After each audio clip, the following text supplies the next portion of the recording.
Now more than ever, innovative technologies are fueling change and sparking new ways of thinking. Collaboration between corporations and startups is key to staying at the forefront of these trends. However, finding the right startups can be expensive, time-consuming, and ineffective. But Plug and Play is here to help. As a corporate partner, you will gain access to a whole ecosystem of innovation. Discover startups that meet your tech interests. Stay updated on the latest trends and network with industry peers. We will help you during every stage of your innovation journey, no matter where you are and where you want to go. Get in touch today.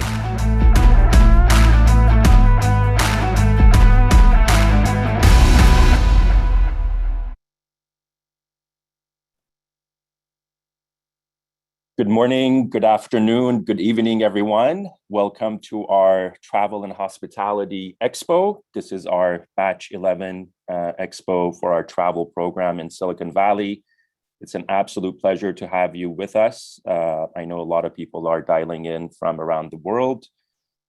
Very excited about this Expo for a few reasons. Number one, outside of the startup pitches, we have great content scheduled for you guys on the topic of future of business travel. We're going to start with a panel discussion, which I'll tell you about momentarily on this topic, and that will be followed after the break by a keynote by the CTO of CWT, Mr. John Pelant. I think, as most of you would agree, everybody knows that leisure travel is going to come back with a vengeance, as indicated by domestic travel in the US. The bigger question mark in everybody's head is what business travel is going to look like as we've become accustomed to having our conferences and meetings on platforms like this. So super excited about the topic. On the startup pitch front, we also decided to mix it up a little bit.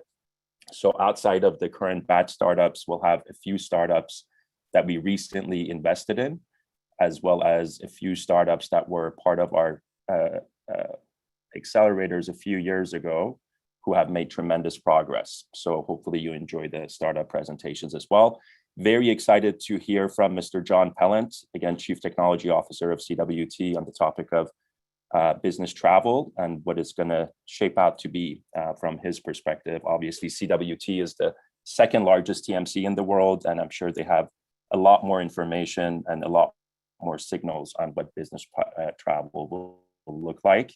There will be a short Q&A after John is done with his presentation, and you can actually enter your questions in the activity stream on Attendify, and we'll do our best to get to those questions if time permits.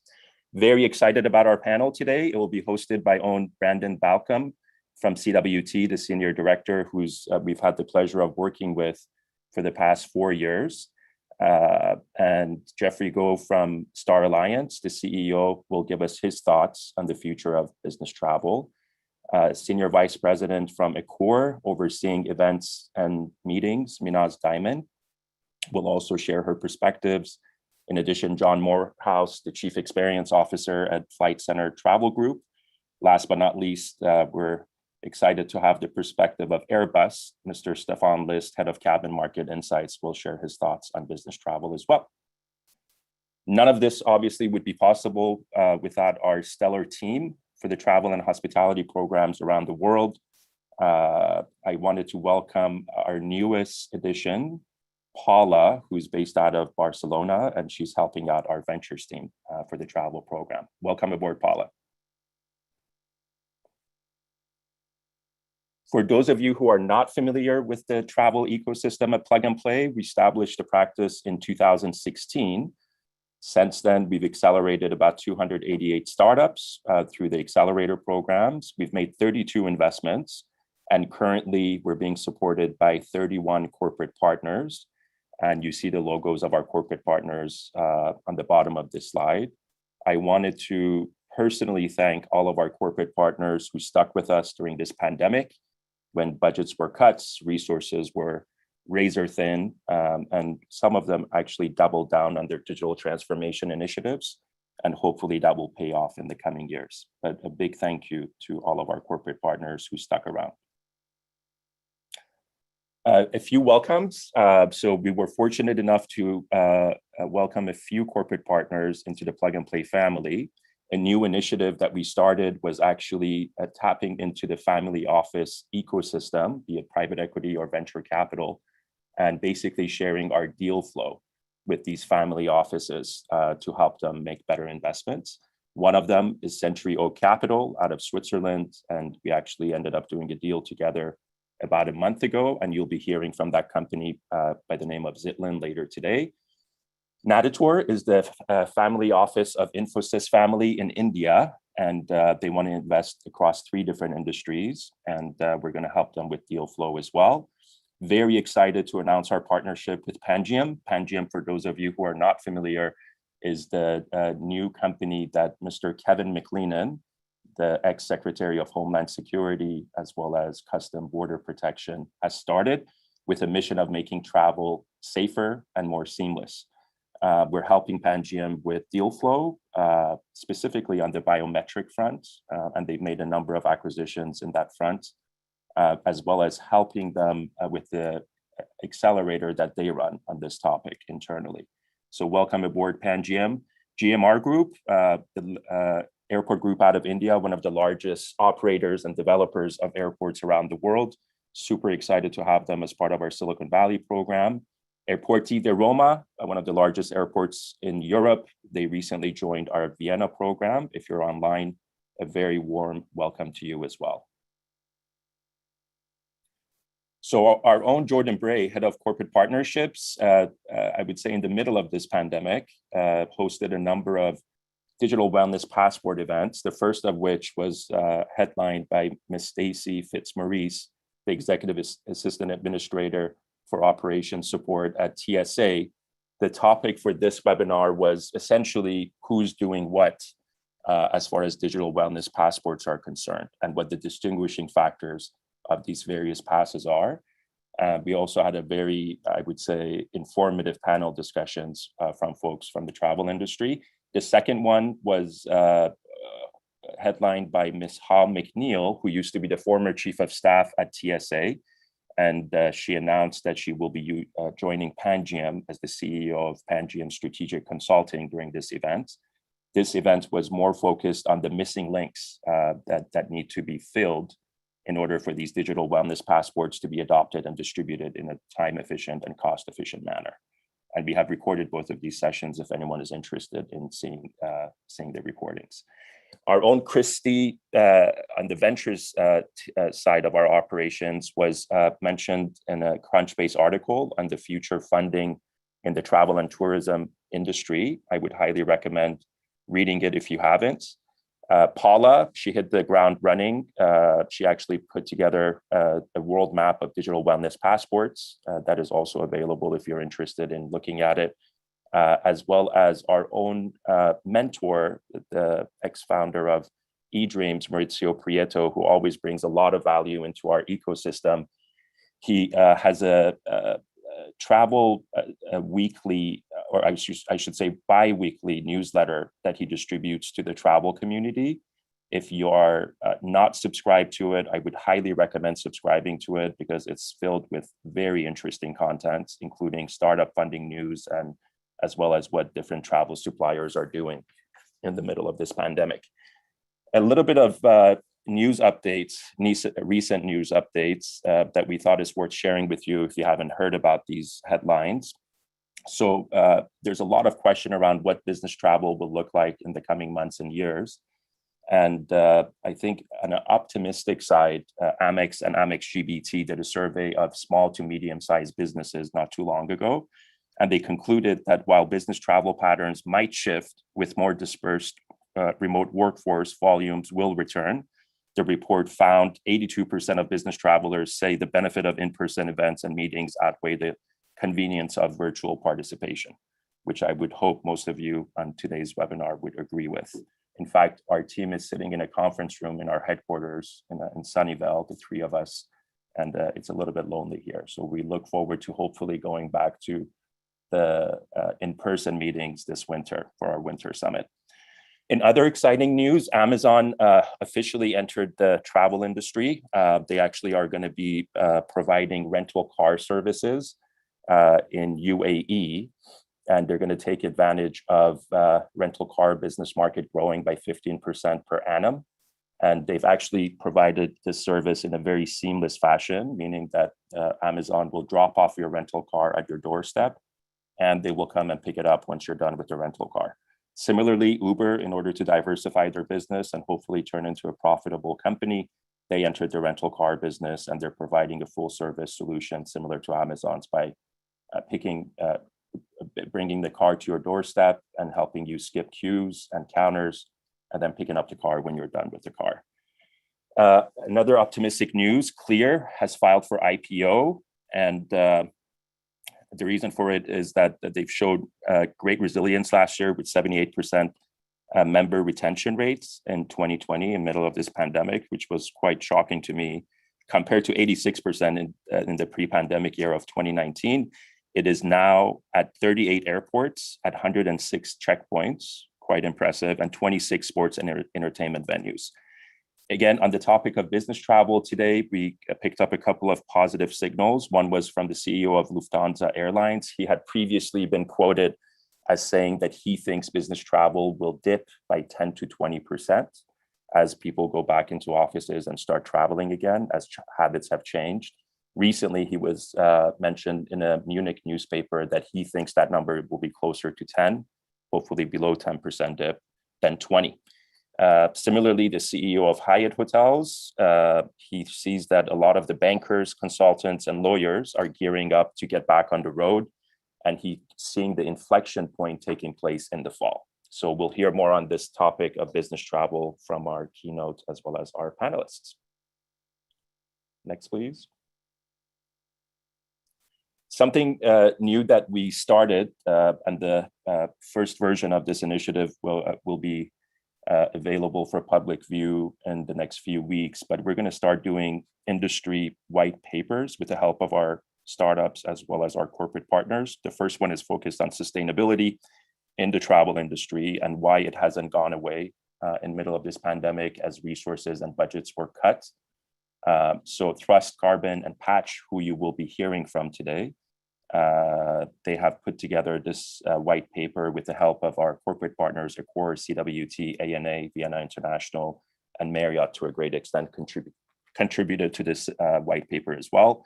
The goal is that with each batch, we're going to put out a white paper and hopefully create some value for the travel industry based on that content with the help of the startups and the corporate partners. Next, please. With that, I would love to welcome my colleague, Christy Choi, to share some additional data points in the travel industry since we saw you last. Enjoy the show. Thanks, Amir. Well, it wouldn't be Expo without checking to see where we are at in terms of TSA throughput numbers. So this graph shows the comparison between 2019, 2020, and where we're heading in 2021. Clearly, we are still behind 2019 TSA numbers. However, last Sunday, the number of United States air travelers soared to a new record high for the COVID-19 pandemic with more than 2.1 million air travelers. So clearly, domestic travel is coming back and we are excited. We can't wait for the rest of the world to catch up. Next slide, please. So now let's look at some numbers comparing 2020 to current projected numbers for 2021. Last year, 1.7 billion people globally traveled by air compared to 4.5 billion in 2019. Last year, 1.7 people again traveled, and the airline industry lost $126.4 billion. And in terms of hotel occupancy, in April 2020, numbers sit at only 13%. All of this resulted in the global travel and tourism sector losing $4.6 trillion in total. So for 2021, it's estimated that 2.4 billion people will travel by air, and the airline industry will still lose $47.7 billion. The last time we checked, or the last number that we got as of April 2021, the global hotel occupancy was at 46%, with reports saying that the global travel and tourism market is set to recover by 2023, which is still some time away, but we are staying optimistic. Where are we in terms of travel VC funding? In 2020, $4.8 billion was deployed across 629 deals, which is a sharp decline from a record-breaking year in 2019. So far this year, $3.5 billion has been deployed across just 173 deals, which shows that bigger checks are being written across fewer deals as opposed to last year. Still, like I said, the drop in travel VC funding is unfortunate, as 2019 was a record-breaking year with $10.8 billion in total VC funding. However, there were some notable rounds this year. So far, Payparc with their $160 million Series D, Hopper raised $170 million in Series F. And of course, we can't miss out on mentioning Joby Aviation going public via a $6.6 billion SPAC deal. We can't wait to see what the rest of the year will bring in terms of travel VC funding. For us at Plug and Play, we are firm believers that this is a very exciting time to be investing into this space. That's why we've done 5 investments so far this year and plan to do at least 5 more. So if you know any interesting deals, please send them our way. Our latest investments you can see on the bottom include Zytlyn, Nethone, Troop, Akasa, which is actually in the real estate space, and one more that will be soon announced. If anyone would like any more information on any of the companies, please do let us know. Happy to share. And last but not least, a quick reminder to our corporate partners that our Batch 12 Top 100 list will be released in June 28th. So please do keep an eye out for that. We've gathered feedback from our partners, and the following will be the focus areas for Batch 12. So you can see sustainability and operational efficiency are staying as strong priorities, along with a few new topics such as virtual and hybrid meetings, which is very relevant for our world today, fintech solutions, and increasing priority and mobility solutions. So with that, I'd like to introduce our Senior Program Manager, Olivia Yam, to thank our mentors.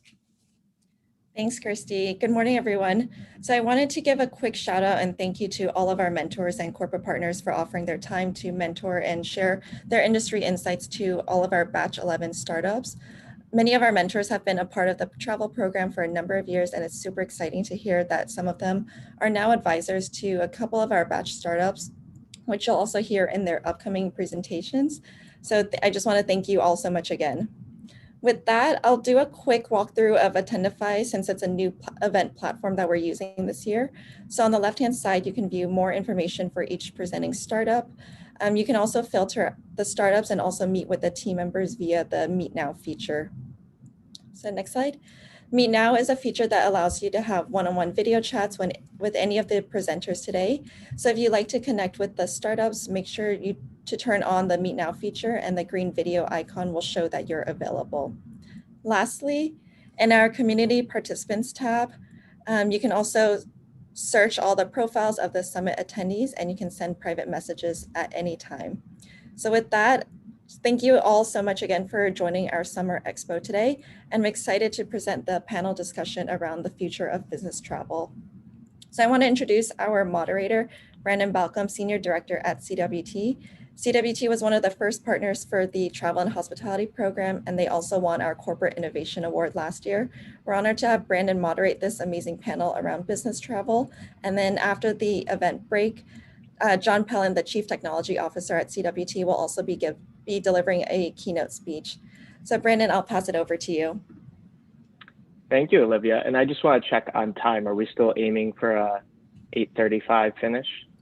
We have a run over a little bit. Okay. Well, in the interest of time, I'll just give some quick reintroductions of the panel. Amir mentioned earlier in the call, and certainly it is a fantastic panel today we have. So I want to get right into the questions and get the conversation going as quickly as possible. We have Jeffrey Go, the Chief Executive Officer from Star Alliance, John Morehouse, Chief Experience Officer of Flight Center Travel Group, Stefan List, Head of Cabin Market Insights at Airbus, and Minaz Diamond, Senior Vice President, Global Sales, North and Central America for Accor. So thank you all again for joining us today. I'd like to get your take from each of you on how you see the general habits of travelers changing, and then what is that divide between leisure and business travelers? What are the behavior changes you see in your industries? And if we could start with Jeffrey. So as you look across the Star Alliance network, what's your perspective there? Thank you very much, Brendan. So good morning, good afternoon, good evening, wherever everyone is. Happy and it's a pleasure to be this panel here. I know we are running short of time in a way. So the way in which we see how the market is turning out and the way in which different parts of the world, the markets are recovering, clearly continues to underscore the assumption we had middle of the crisis, where we said leisure travel will return before business travel. And that is certainly holding true at the moment. And you can in fact see that in the way in which at least our member airlines and the industry generally configuring their network, where they're flying to places where some of them have never ever flown before or even thought of flying to. I don't think United Airlines, for instance, would ever have dreamt of flying from New York to Dubrovnik in Croatia. But it's exactly what they're doing right now, which is really to adjust to the market demands of passengers in the leisure market, because Dubrovnik in Croatia really is not a business destination. So it was interesting to hear Amir referred to earlier on Carson Spohr's remarks on the return of business travel.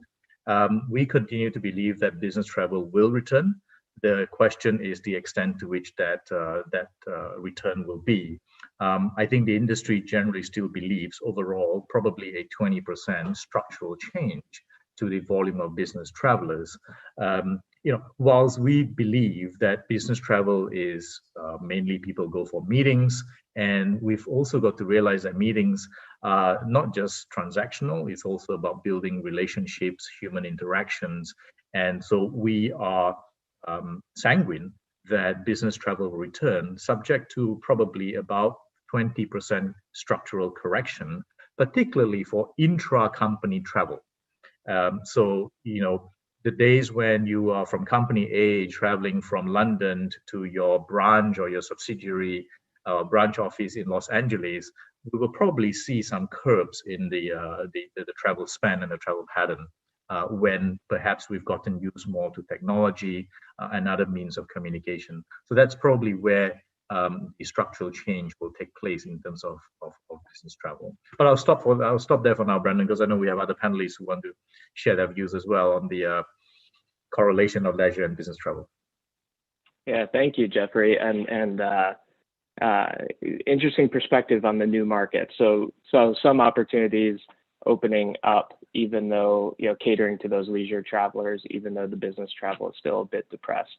And that 20% seems to be around that mark then from Lufthansa, and hopefully it'll be at the lower end as commented earlier. Thank you. So Minaz, maybe you could give us some perspective in the hotel industry and space of these traveler behaviors and the changes that you're seeing in the hotel business between leisure and business travel.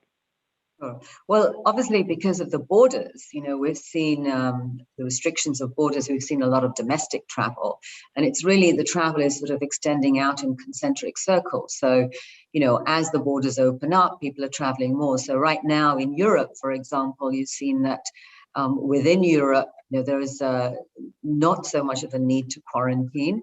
So people are traveling, or you've seen an influx really of bookings further ahead for sure.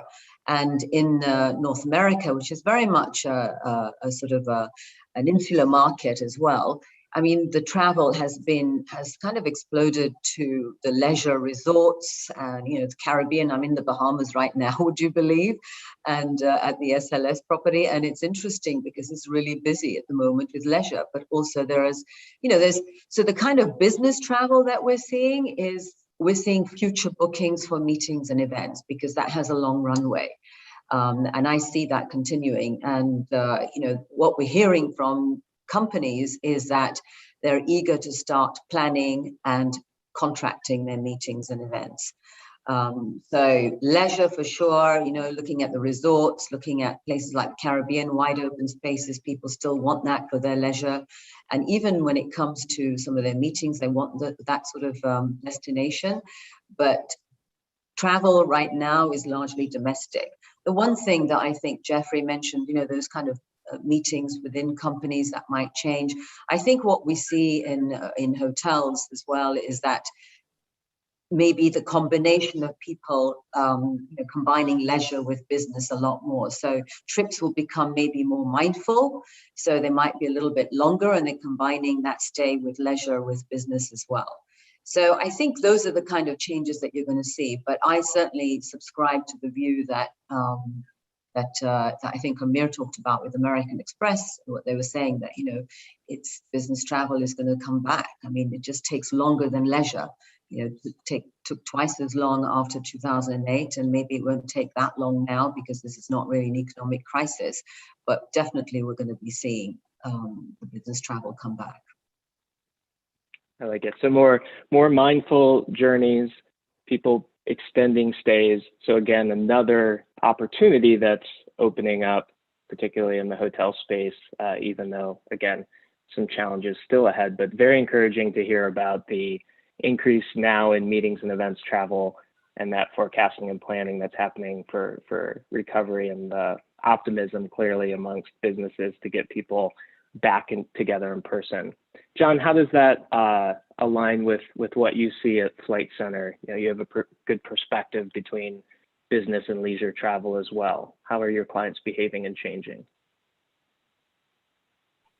I would say it's the exact same, numbers and drivers that we just heard, or what we're seeing within our group as well. I mean, from our standpoint, interestingly enough, there obviously has been a big influx of leisure travel. We've all seen that. I think many of us are planning vacations, sometimes the first time in a while. So what this has indicated to us is that individuals have a willingness to travel. It's not that individual people don't want to go someplace. I think we're kind of all past the safety and security concerns that we had, 12 to 14 months ago when things were a lot more infant. We all understand what we're getting ourselves into now. And obviously with vaccination programs and whatnot at different paces throughout the world, some of those risks have even gotten, further down. So I think the willingness for people to travel is certainly there. So we're seeing the inquiry improve. We're seeing all the numbers, all the people asking us, does my company let me travel yet? Can we go off and travel for business? Those are starting to happen and have been happening for quite some time. And now we're at that level where the company has to feel comfortable to allow it to happen. And there's, depending on the size of the organization, an enterprise customer, a large market, Fortune 1000 is going to have different duty of care, legal requirements, different things that they're going to put in place before they're comfortable to let their travelers go out on the road. We're certainly seeing the SME market come back a little bit faster in some areas because there's less rules and regulations and how they go through and do it. But we absolutely see a ton of pent-up demand. Our numbers have been improving steadily over the last few months, much more so in markets that have gotten the vaccination programs rolled out. I just got off the red eye this morning back from California, so I very much personally feel like business travel is back. And we're starting to see that in the numbers that we're doing. But I do think it's just around companies getting that comfort level around where they can put people in the world and that they'll be safe and covered while they're there, domestically first to start, but increasingly international as well. Yep. So the business traveler is ready to go. We already know the leisure traveler is ready to go. There's rules and restrictions that particularly large corporations need to think about and plan for it. And that's going to certainly lend into the country level restrictions, and the varying rates of vaccination. We at CVT see a very direct correlation in the recovery of business travel to the rate of vaccination in countries, particularly for those domestic business travelers. I'd like to go to Stefan now, and I'd like to change the question, Stefan, a little bit, because we've seen so much conversation about the sustainability. As we talk about corporations, rules, and restrictions, companies are thinking differently about sustainability than ever before. It's always been a topic of conversation, but it feels like something is meaningfully changing. So when we think about the airplane manufacturing industry, How do you see that behavior shift? What's driving it, and what changes are happening at Airbus? Yeah, first of all, we look at the air travel recovery, of course, from an OEM perspective. The key driver to recover is, from our point of view, is twofold. It's trust and reliability.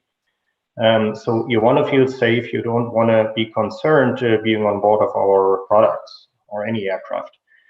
So that's why even a long time before COVID-19, we work hard to improve the hygiene in our cabins, basically on a daily basis, working intensively with our customers.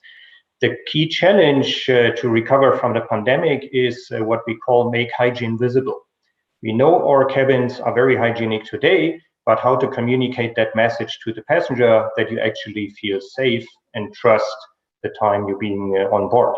So the key enabler of that is most of our aircrafts today feature what we call the airspace cabins.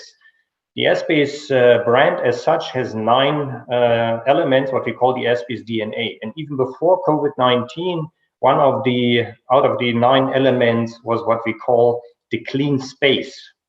And the clean space basically features 3 elements. It's the clean touch, it is the clean air, and the clean interior.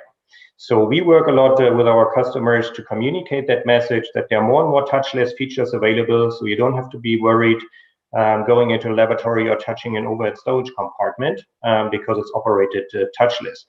The other one is clean air, and we know the air is circulated and renewed every 2 to 3 minutes. HEPA filters catch 99% of any particles in the aircraft. 50% of the air is renewed, but also there are a lot of coatings and polishes, so surface treatments available these days to protect you as a passenger by touching an interior.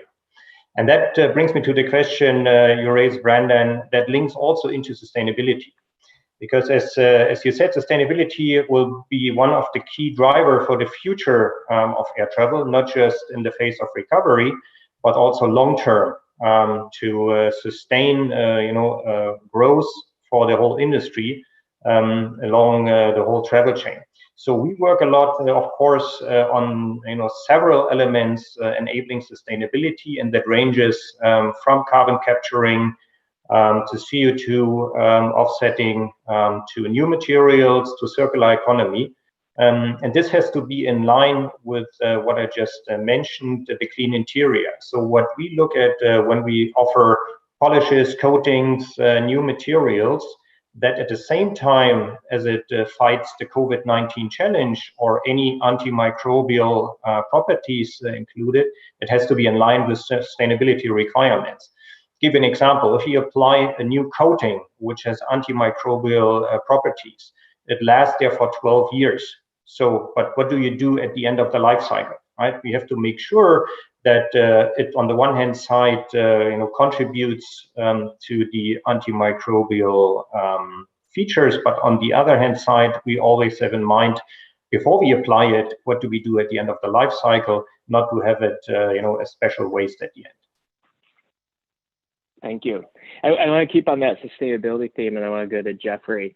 Jeffrey, I'd love your thoughts on, so with this focus from corporations to manage their carbon footprints, probably like never before, how do you encourage, obviously the easiest way to do that is for business travelers just not to travel. How do you encourage travel and at the same time encourage the goals of corporations to participate in a more sustainable future? Yeah, great question, Brandon. I think, I think moving to zero business travel, just on the back of sustainability is probably not a very realistic sort of aspiration, and it's not going to happen. Our members, at least our mantra has been that, flying should continue, but then we should fly responsibly. And I think if you look at the opportunities that airlines have in addressing their sustainability responsibilities, there are multiple to choose from, from the lifting of sustainable aviation fuels to, as Stefan said, carbon capture. And now with more innovation and technology out there, it is not just carbon capture, the question and sequestration of the carbon capture, but also recycling the captured carbon into jet fuel. There are technologies that are looking at the possibility of, turning gas into liquid.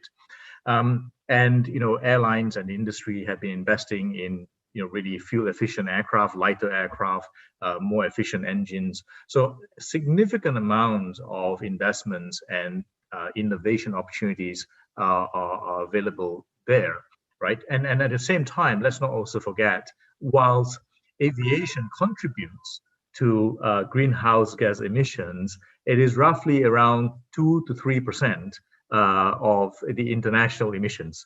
So we've got to put things in perspective as well. And recognizing, I think, for airlines that, in our business, we used to have 3 stakeholders, as I call it.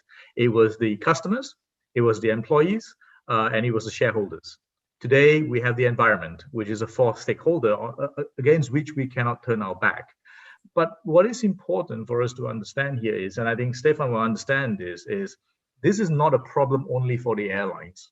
This is a problem for the ecosystem of stakeholders. It is the airports, it is the aircraft manufacturers, engine manufacturers, the governments and authorities in providing incentives and policy structures, as well as the manufacturers of sustainable aviation fuels, the fuel suppliers themselves, whether it's Air BP or ExxonMobil. And so all of us, really, if we wanted to make sure that the world continues to be connected, that we want the global trade and commerce to continue and for people to travel, we all have a stake in this issue to address. Good. I would love to stay on the topic because I know it's so important, but in the interest of time, we'll just keep kind of getting a variety of perspectives.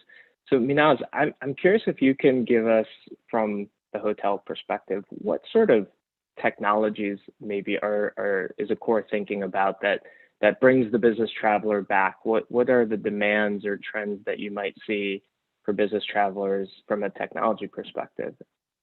Sure.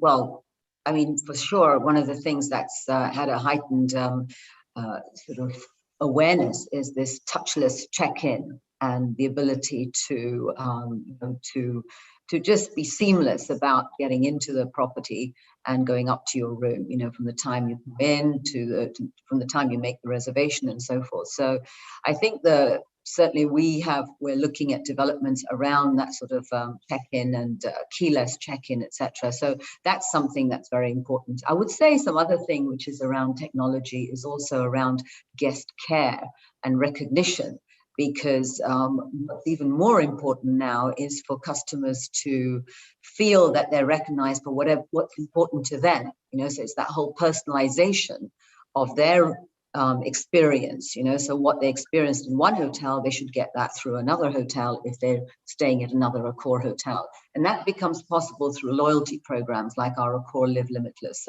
loyalty program. So if you're a member and if you have certain preferences, then those preferences should be, you should be recognized wherever you go. So those kind of technologies to help that personalization is something that's really critical to us and something that we're sort of working on, because that's going to be a differentiator. I would say some other things that are really going to be things around the design of a room. Most of our rooms, whether it's an economy, we have 5,000 hotels with more than 35 brands and, in 100 countries. But, it's that whether it's an economy hotel or a luxury hotel, the design of the room and what's available in the room, the ergonomics of, being able to work in your room is even more important. So whatever technology can help to make that easy and seamless, I think is going to make a difference. But certainly that, I would say, if there's one overriding thing, is that sort of personalization. What suits one person may not suit someone else, is the ability to personalize the experience and have the technology to recognize that is something that's important. Absolutely. So it's interesting. Oh, go ahead, please.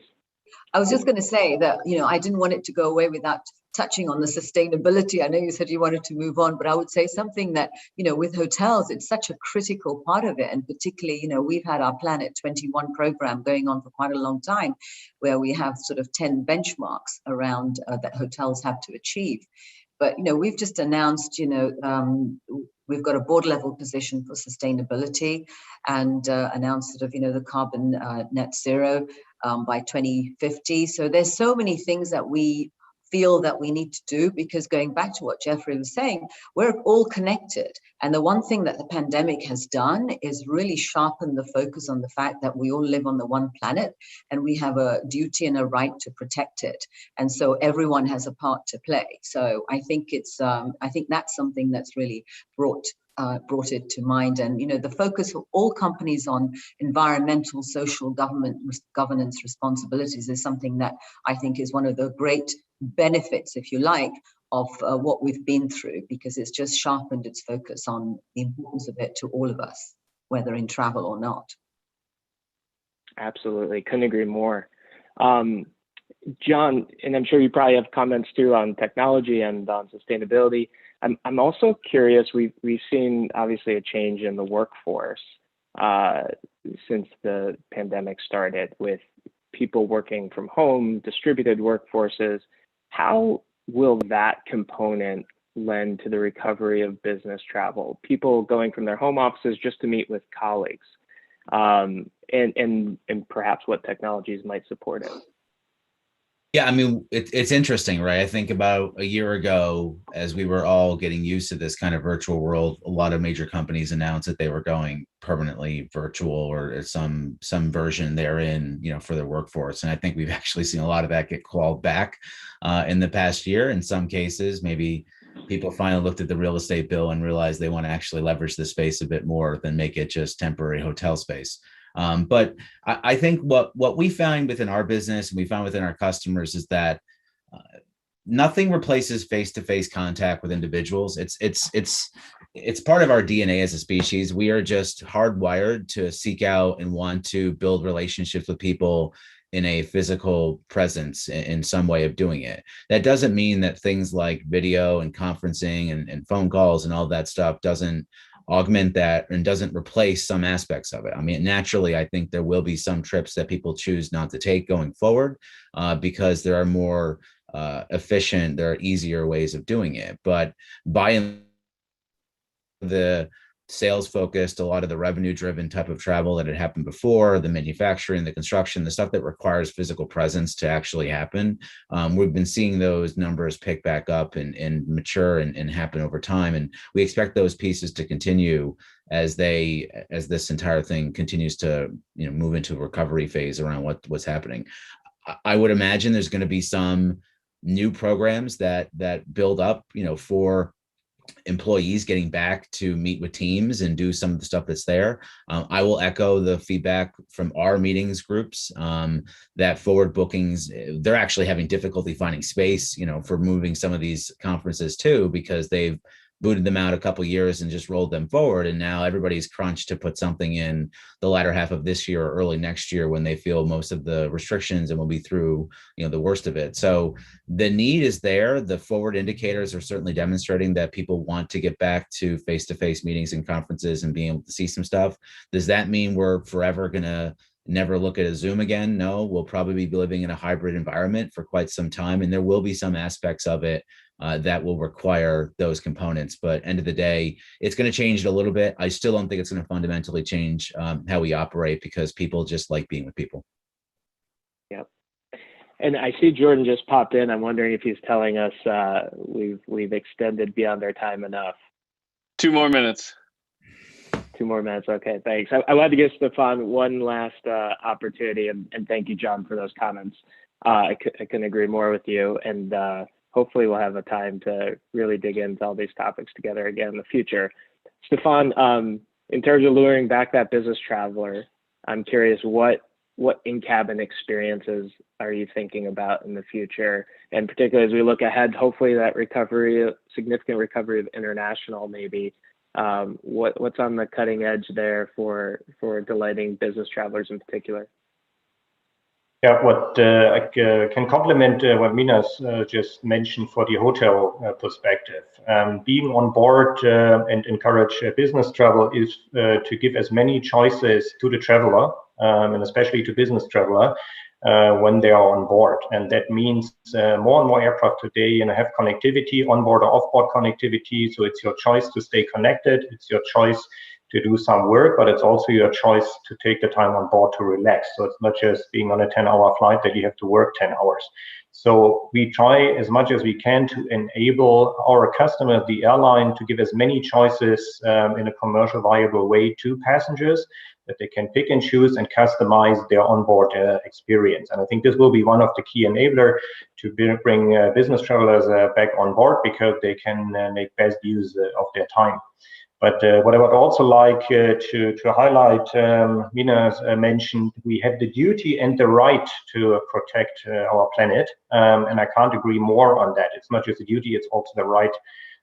We have to do so. And this goes also back to what Jeffrey mentioned. Sustainability is not an individual challenge, it's a challenge of all partners in the travel chain and also in other industries as such. And this is basically in parallel, because we have a lot of lessons learned due to the pandemic. When the first wave came with COVID-19, we decided to establish a project with all partners in the travel industry, which was called Keep Trust in Air Travel. And we teamed up with airports, with authorities, with our airlines, because we knew right from the beginning it's nothing we will solve ourselves.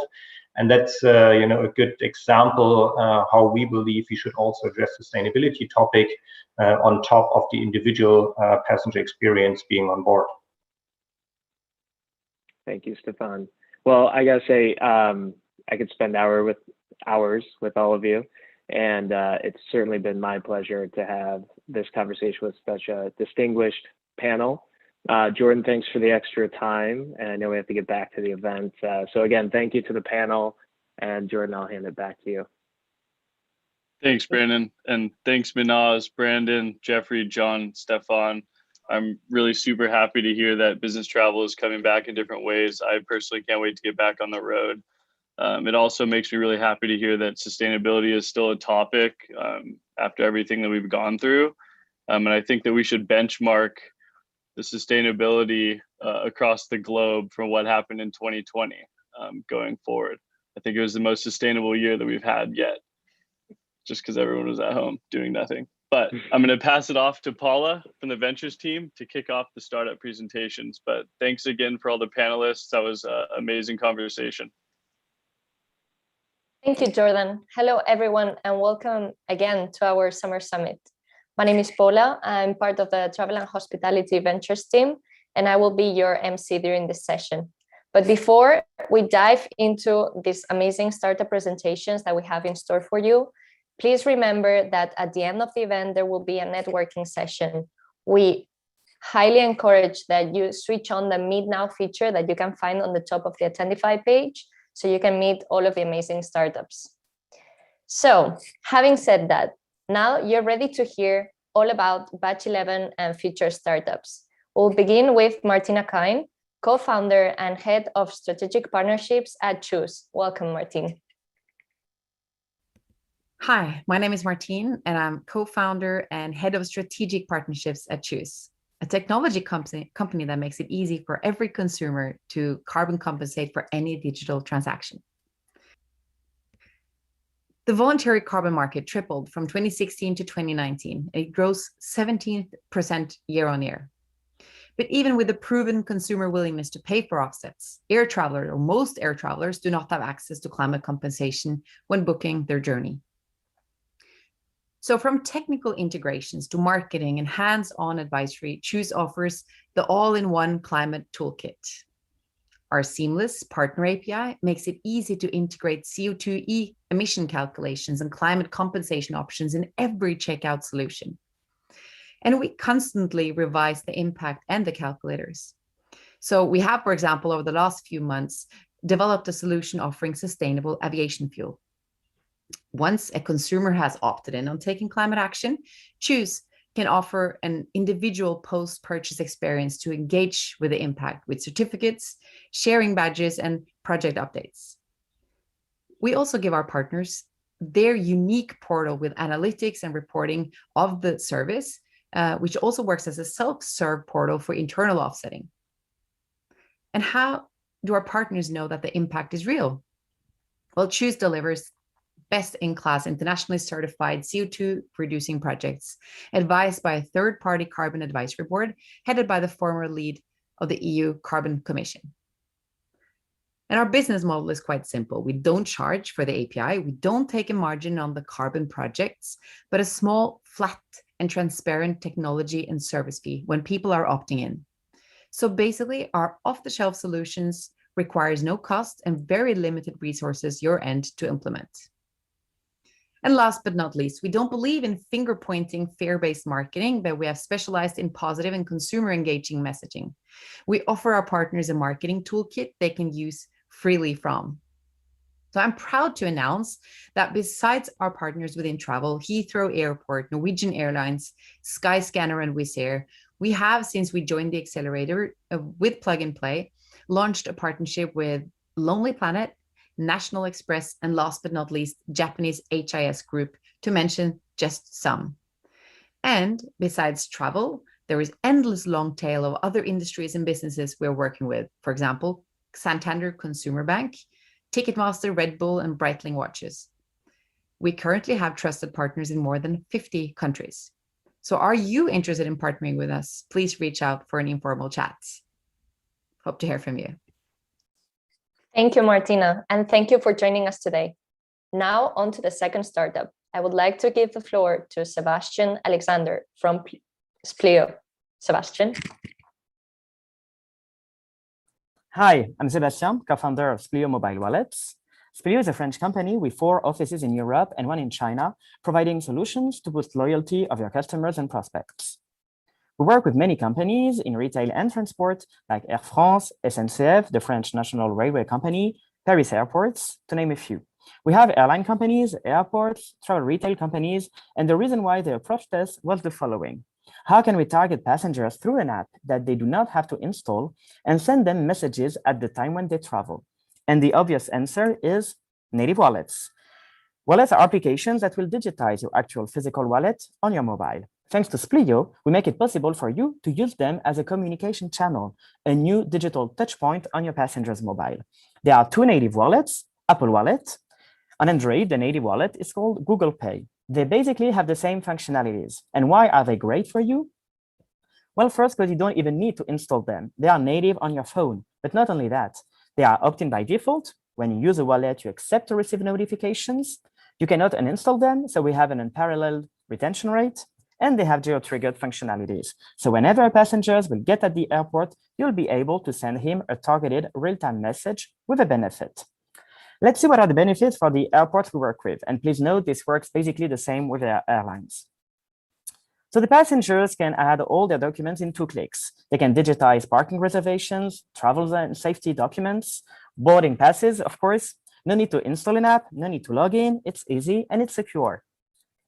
When they'll get at the airport, a personalized message will appear automatically on their phone to remind them of their parking lot, the location to pick up their click and collect order, or of a promotion at the duty-free shop. They do not need to be connected to the Wi-Fi or the internet in any way. Their reservation in the wallet can be updated automatically when there's a change, and it notifies them. These notifications can be used as a promotion channel to boost sales of different products, FastPass, lunch access, and increase the stop ratio in the duty-free or restaurants of the airport.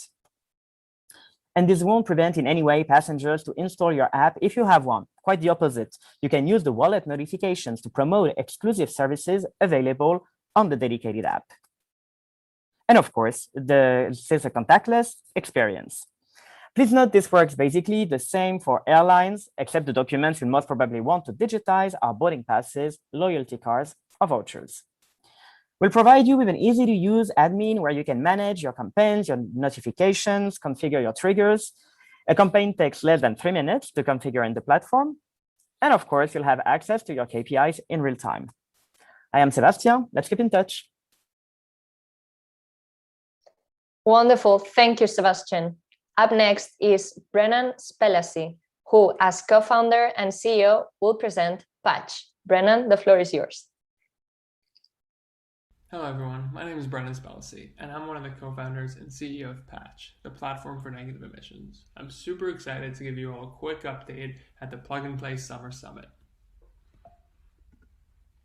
First things first, what's Patch? Patch is a platform that enables any business to automatically make any transaction carbon neutral. How do we do that? Well, we partner with a really wide variety of carbon removal and carbon offset developers. This ranges from direct air carbon capture to enhanced weathering to traditional forestry offsetting solutions. We then work with these partners to make their capacity transactable electronically. This can either be done via our UI or our API. We then take this API and give it to technology or tech-enabled businesses, either e-commerce platforms, logistics businesses, fintechs, or even carbon accounting companies. And you can see some of our earliest partners at the bottom below, from working to enable carbon neutral shipping with Seed to carbon neutral credit cards with Carbon Zero. One huge component that we've put a lot of emphasis on the last 3 months is this idea of helping buyers understand project quality. As a lot of folks may know, the world of carbon offsetting is incredibly complex with a really wide variety of disparate data sources. What we've done at Patch is we've actually integrated with all of these sources, from methodologies and standards to verification techniques and registry data, and actually standardized and ingested all of this information into the Patch platform. The end result is what you can see on the right, a uniform interface that allows buyers to make an informed decision based on key criteria that's important to them, whether that's verification standards, permanence or additionality data, or geography or technology type.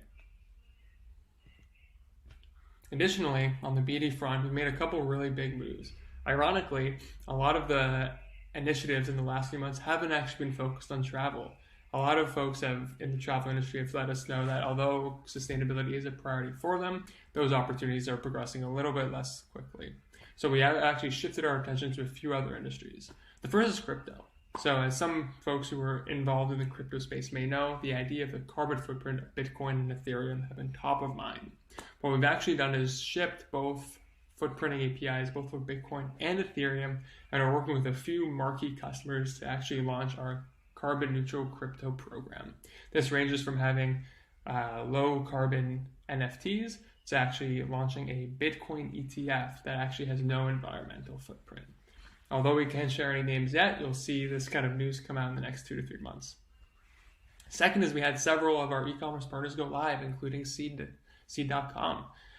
This was a huge moment for us. We've been kind of working towards this milestone in the last couple of months, and we're just starting to bring on some huge marquee brands, including Seed, who just recently raised a $40 million Series A. And then finally, project growth. So as you saw on the slide earlier, we work with a really wide variety of technologies that are continuing to add more depth and breadth to our project network. We had an additional 10 carbon offset and carbon removal partners on the platform in Q2 and plan on adding another 20 in Q3. So that was the update, really keeping it short and sweet. If you'd like access to Patch, either as a supplier or as a buyer, you can send me an email at brennan@patch.io. As far as what's up for us next in Q3, it's going to be continuing to double down on crypto, financial technology, e-commerce, and eventually travel as everything comes back online during the summer 2021 travel season. Thank you so much for taking the time to watch this, and I look forward to hearing from you all. That was great, Brennan. Now let's hear about Splyt from both its head of business development, Robin Moredian, and Lucas Neckerman, Splyt's COO. Welcome to you both. It's great to be back here at Plug and Play. It's been a really busy 6 to 12 months for us at Splyt. Going into the pandemic, we had one product and a handful of fantastic demand-side partners. We also had an already pretty impressive trajectory of revenue growth. Now, coming out of the pandemic, we're going to have 4 times the number of products. We've got ride-hailing, micromobility, pilots of food delivery, and public transport.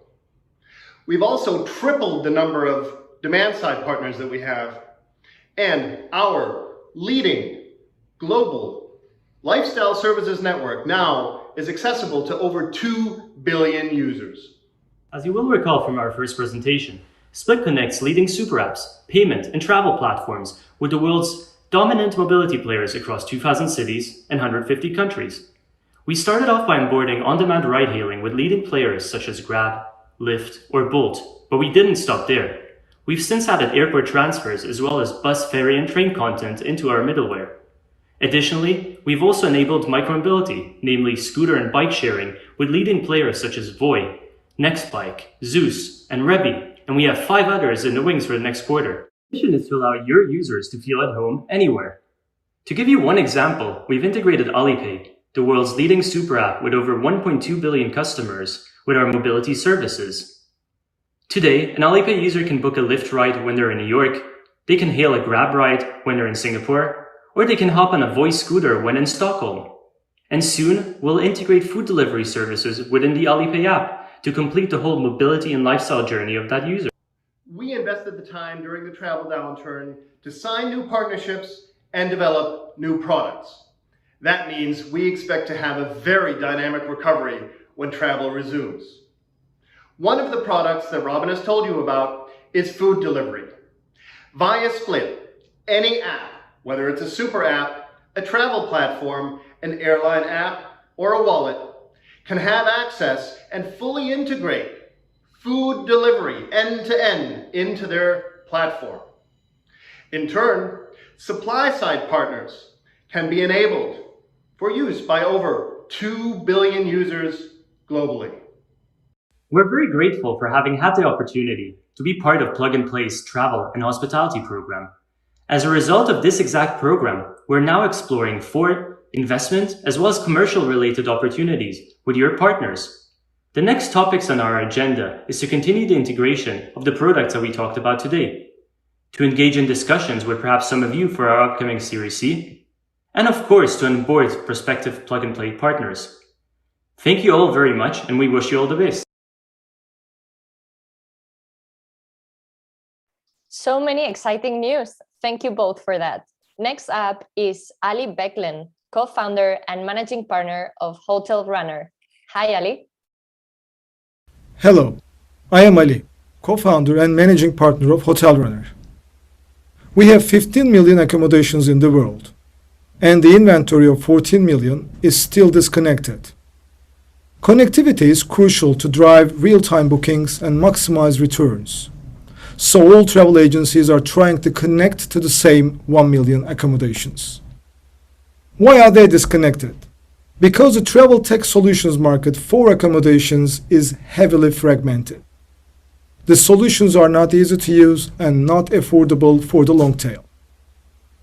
This is also preventing the travel agencies, meta search engines, and payment gateways from accessing and connecting them. In order to address these challenges, we have built the industry's first market network, where we are making accommodations online with a freemium business model and a self-service SaaS platform, also helping the travel agencies, meta search engines, and payment gateways to connect with them. For the accommodations, we have introduced the HotelRunner platform, where they can build their websites with an embedded booking engine, manage their property, content, channels, and guests.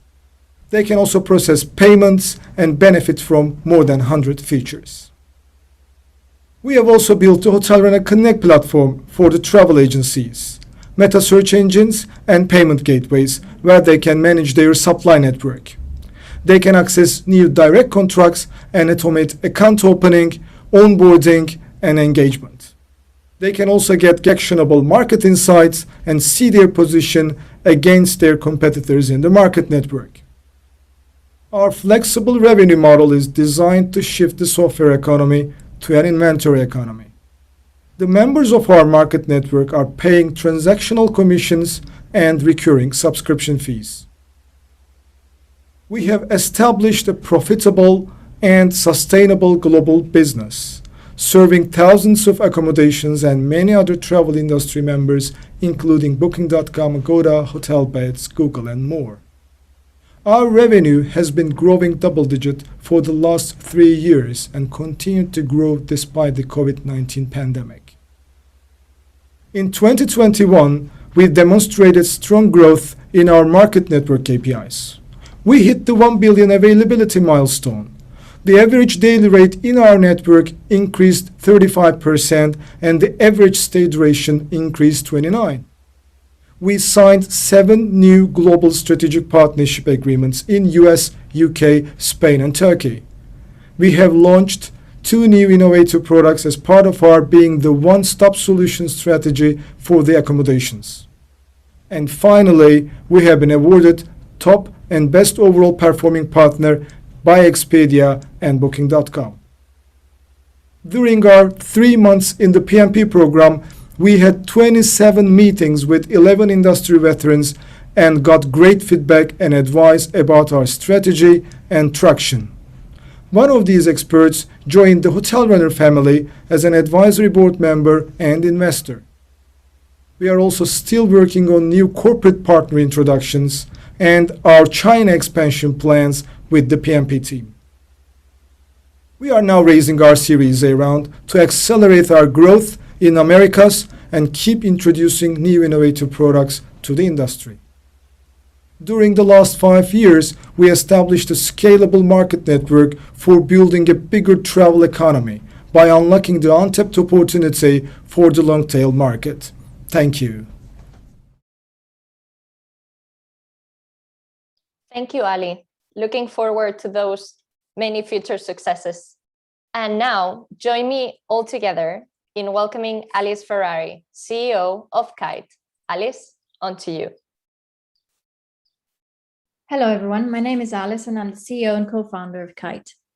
In my last presentation, I gave a generic overview of how the industry is in desperate need for a universal adapter so that airlines can connect more effectively with travel distributors.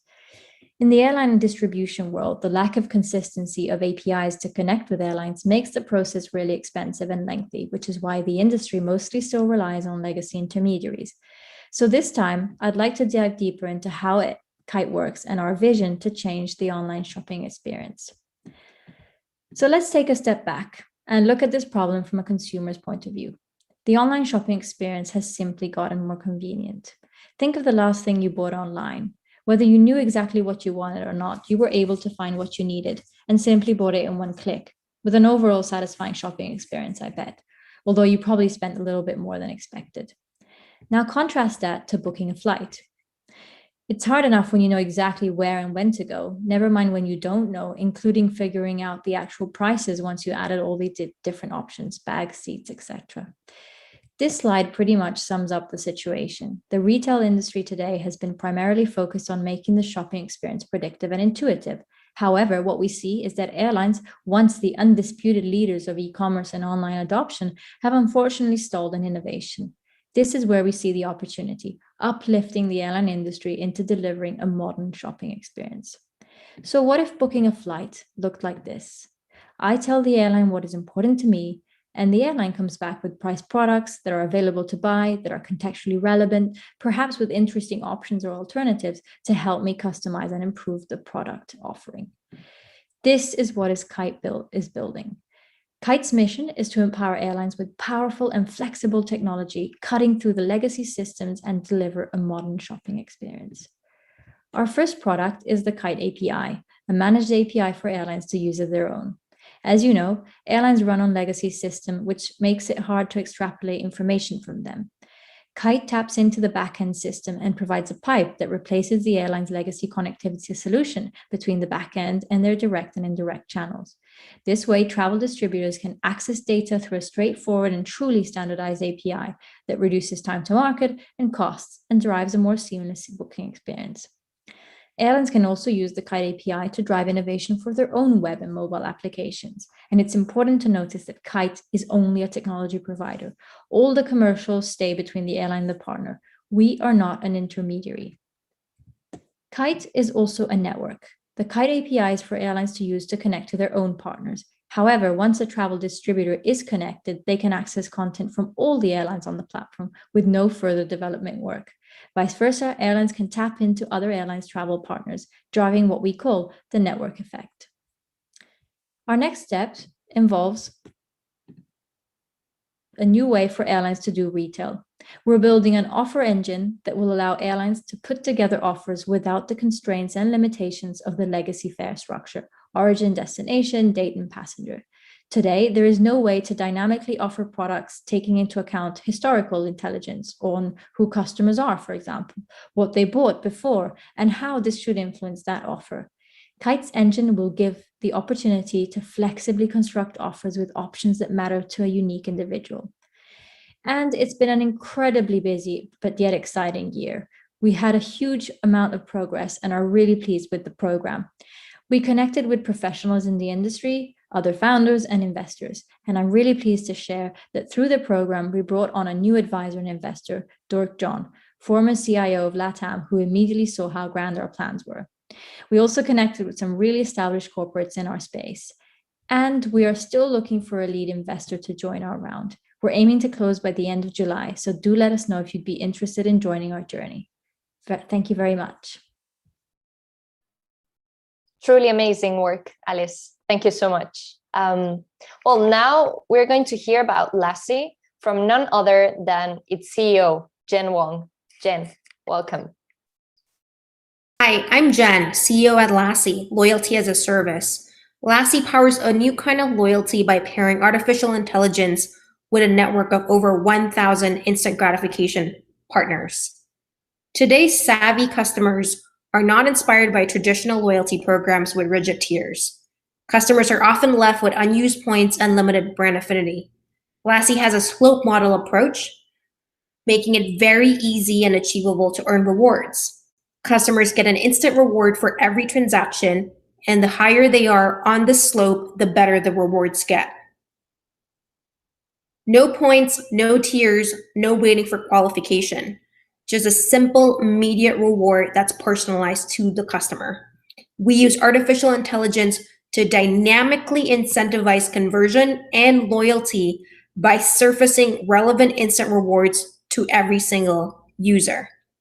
A mother of two, Amy here, visiting a Honolulu hotel's website with her IP address in New York City, browsing from her iPhone 12, could be incentivized with rewards from a local coffee shop in New York, Sephora, the Hawaii Luau tour that she can use for her family, and a car rental credit. In the last few months, we've grown our partnerships with hotels. We currently power a new kind of loyalty for over 800 hotels and resorts, including Margaritaville, the New Yorker Hotel, and Golden Nugget. Laasie has also continued to add additional reward partners into the ecosystem. Some of these new additions are incredibly relevant to today's times, such as food meal delivery companies like DoorDash, Postmates, HelloFresh, entertainment companies such as Showtime, and a number of large theme parks that have recently opened, including Disney, Universal Studios, and Legoland. We've secured partnerships with 4 large hotel booking engine companies. These strategic partners are incredibly important to our growth strategy as they act as a distribution channel, opening up the doors to over 50,000 potential hotel partners for Laasie. We've gained traction with our newly released AI-powered email marketing platform. This platform enables hotels to target their customers even more precisely. Instead of sending out the same email campaign to a certain audience, we're dynamically inserting a relevant reward or offer to each individual in that campaign. And it works. Email campaigns that are incorporating Laasie rewards resulted in a 2x increase in revenue compared to the average results of previous campaigns without Laasie rewards. We also know that instant rewards is a driver of conversion. Users that engage with the instant rewards program have a 5.7x higher likelihood of booking. Finally, we've seen that instant rewards drive higher lifetime value. Those that enroll into the hotel's instant rewards-based loyalty program have a 58% higher booking value when they transact and are also staying much longer at the hotels. Thank you so much for your time. We're open to any partnerships and questions and feedback. Wow, Jen, I very much look forward to experience this new world of possibilities that you're offering the loyalty space. Well, thank you. Our next presenter is Anthony Morey, co-founder and CEO of Levarti. So on to you, Anthony. Today, we're delighted to share Max's growth during the plug-and-play experience. Here at Levarti, we make airlines digital, and we've been doing it for years. We created Max to reinvent the passenger journey. With 21 amazing employees and $7 million invested to date, our Levarti family will enhance your airline and brand for the better. Max will make your airline digital and enhance the passenger experience. Max will streamline your system landscape and remove legacy systems. Max will remove the inefficient silos and break down the walls digitally across your operation. With our Omni-app approach, Max empowers your staff across the airline, regardless of their role, to be more productive and resolve any issue at first contact. Your staff will be more effective in their work, deliver improved service, sell more stuff, and take real and meaningful cost out of the business. But most of all, Max will improve the passenger and staff experience. Since we last talked, we've been busy supporting our customers as they navigate through what can only be described as a challenging operating environment of constant change and uncertainty. We're implementing more Max solutions with new and existing customers and continuing our focus on our product vision and direction. Going live later this year is our newest app, Max Turn, integrated aircraft turnaround management to further improve airline on-time performance. And more importantly, our customers continue to see the benefits. We think their success stories in cost reduction, revenue growth, and improvements in customer satisfaction scores speak volumes. So we just let the numbers speak for themselves. As the industry restarts, the need for airlines to become digital is increasingly apparent, as evidenced by our strong sales pipeline and growth. Levarti has secured over $4 million in new sales during the last quarter. Our customers continue to impress the industry with news and more success stories, and we could not be any prouder being a part of their journey. We may be small, but we think big. We're working hard to create a digital airport of the future built around iOS and with some incredible partners, delivering amazing technology, creating new efficiencies, and removing one of the biggest barriers to entry of traditional common use platforms: cost. Here at Levarti, we continue to be excited about what digital is doing for the industry and how Max is leading the way for our customers to achieve their goals. Every day we continue to see the benefits that Max delivers to our customers, and yet there's still more to come. Isn't it time for you to join the Levarti family? Probably it is. I mean, everyone connect with Levarti on their networking session and find out. So next up is Grapevine, and here to tell us all about them is Jack Doe, founder and CEO of the startup. Jack, whenever you're ready. Thank you, Plug and Play, for the amazing opportunity to return today and provide an update on Grapevine. I'm Jack Down, the founder and CEO, and I'm here to tell you how we're redefining how corporate travel agents engage with customers and drive revenues. As you probably know, corporate travelers currently book over 50% of their travel outside of approved tools. This is for a number of reasons, including limited low-quality content, a poor user experience, and little to no follow-up from the TMC post-booking. And this means that over 84 billion in potential sales is currently being lost by TMCs, not just from hotel and other core ancillaries, but from in-travel and in-destination spend as well. With an industry on its knees post-pandemic, high-margin ancillary sales are the key to recovery. Duty of care compliance is now a core client focus, so offering a personalised total trip experience is key to engagement and on-platform bookings. But TMCs are experts in customer service, not sales or technology. They have limited human and financial resources, especially post-COVID, and the technology needed to optimize conversions is complex. And that's why we built Grapevine, a plug-and-play AI technology layer built specifically to help TMCs capture the revenues they should have always had. We integrate with TMC data and identify opportunities to send trusted, white-labeled, and in-policy recommendations from the instant travellers book their flights to the moment they get home.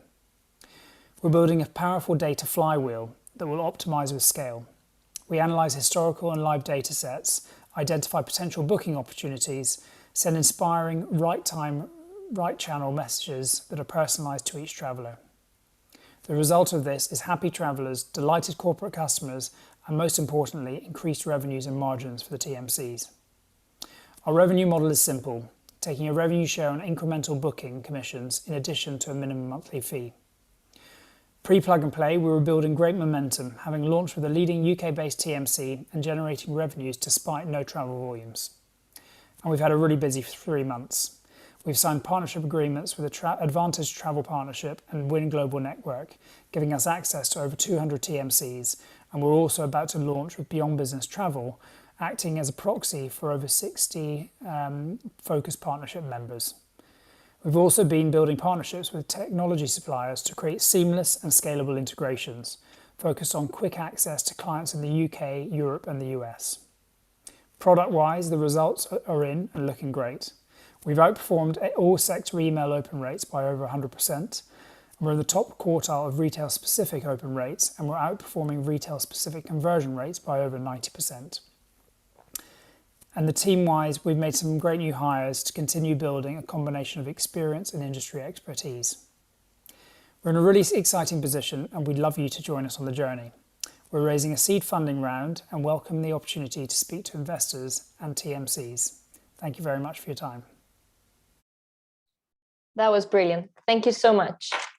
On to our last presenter before the break, because we don't want you to end up like a chair-shaped figure. So please welcome back Mark Corbett, founder of Thirst Carbon. Hi, Mark.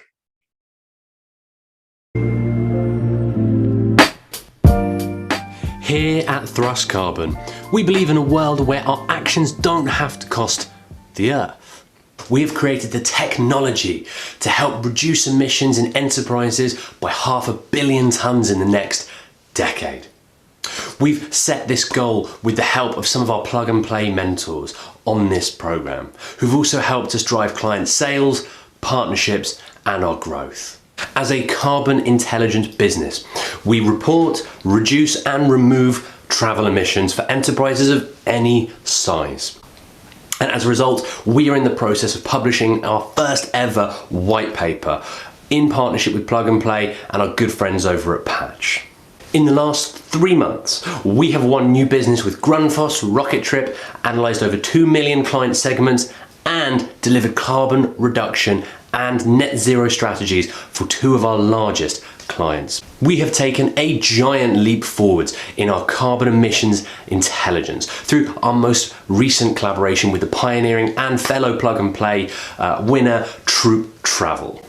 Together, we can now deliver emissions reporting of meetings, events, and alongside the optimum location, which has received some major industry press this week. We are currently on the cusp of 5 imminent enterprise sales in healthcare, technology, and the automotive sectors with Plug and Play partners. We have built integrations with CWT on top of our existing solutions with Amex GBT and ISOS. As our relationships with globally leading TMCs, OBTs, and other industry partners develop, it is our aspiration to deliver our full suite of emissions reporting and reduction solutions inside these booking tools and wider environments.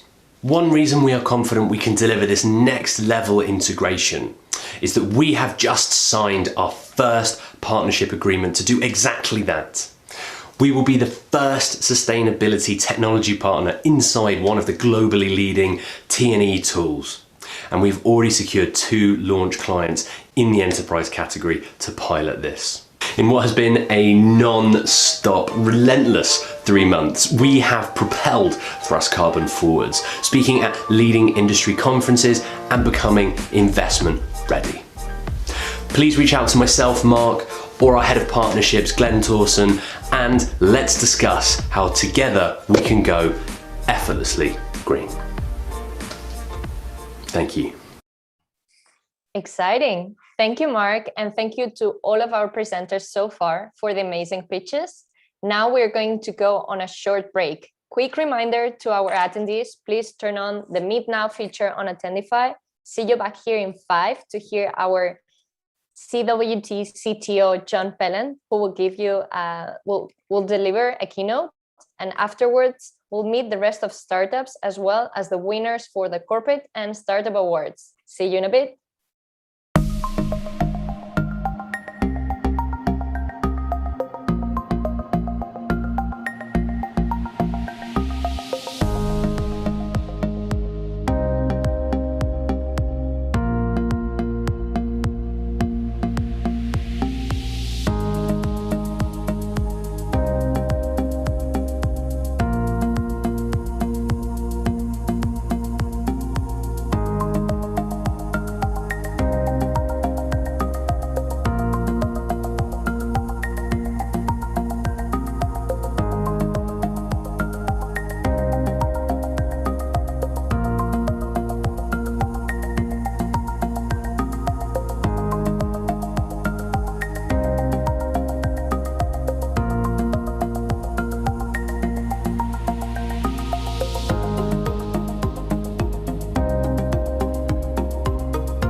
Welcome back, everybody. I hope you've enjoyed the startup pitches, the interesting panel, and the topic of business travel, the future of business travel so far.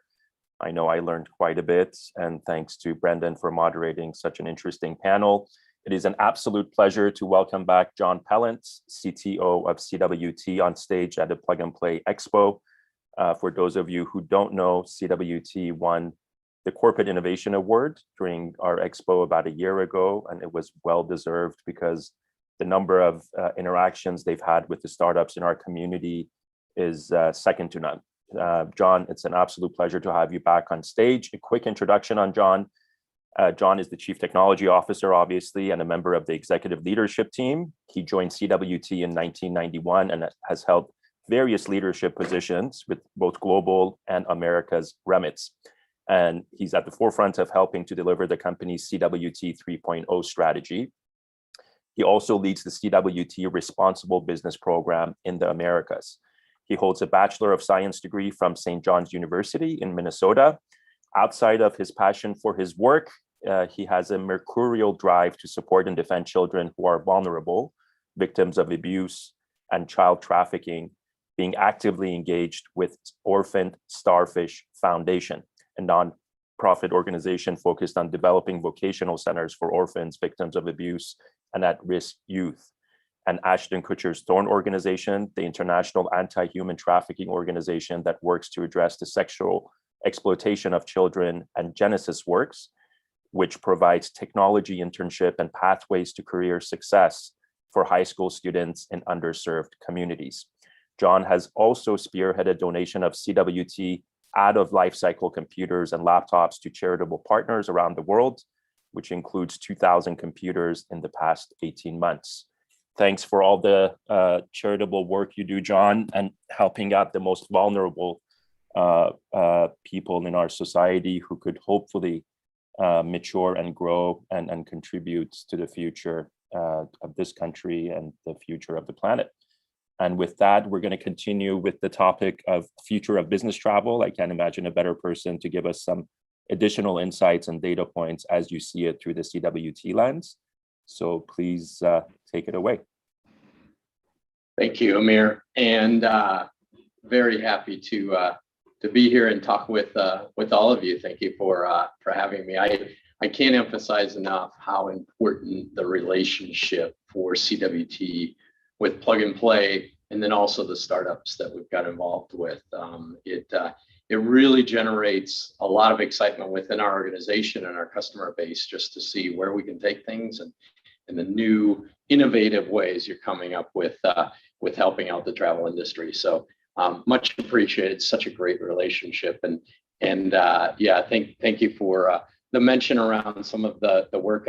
I can't emphasize enough as technologists, there's so much that we can bring to the world around us and using your skills. So I just encourage all of you, reach out and find a way you can use your technology skills for the greater good. It's something we can really bring to the world around us. So, you know, a few comments today around how I and CWT are looking at the future of business travel. And I'll focus a little bit on kind of near term, what's going on around, you know, coming out of hopefully, or at least getting towards the trailing end of the pandemic, and then also what it looks like from a technology standpoint going forward. But I'm really optimistic about business travel and travel overall. Our customers, they're really, as we talk to them, they're looking forward to getting out and meeting face-to-face, kind of the gradual easing of restrictions on travel and in-person meetings. They're really looking at that positively.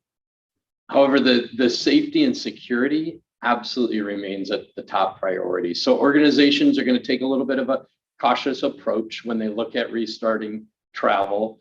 We're seeing some encouraging domestic travel starting to resume.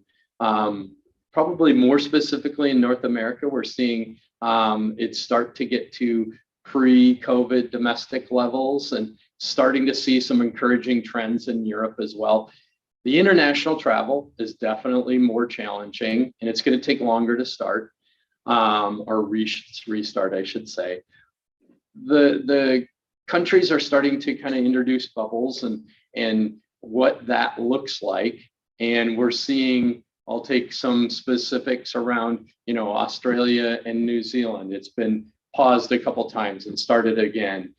Singapore, Hong Kong, as far as, canceling it a couple times before it could really get going. I think we're going to see some of that. And I think, that talks about the resiliency that we'll see from our partners, our customers, and all of us around. It's a way of life now. We're dealing with it, and I think we're gonna continue to test that resiliency both in the business and in our personal lives. When we've talked to some of our customers over the last couple of months and getting a good sense of what that looks like, there's definitely a couple of things that are at the forefront of their mind. That's around vaccine distribution and case count reduction. Those are going to be two of the bigger items that are going to drive this business travel market.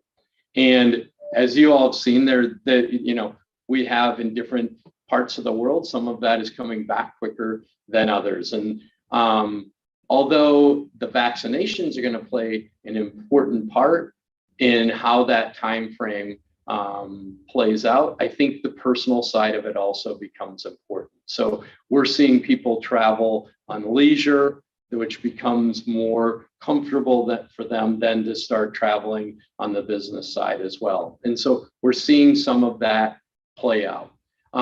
Quarantines are obviously playing a large part in border restrictions of where companies are, able to allow their employees to travel. There's been research from GBTA, the Global Business Travel Association, in June, where 62%, just over 60% of their membership is saying they're waiting to see what happens around non-essential international business travel and where that may happen.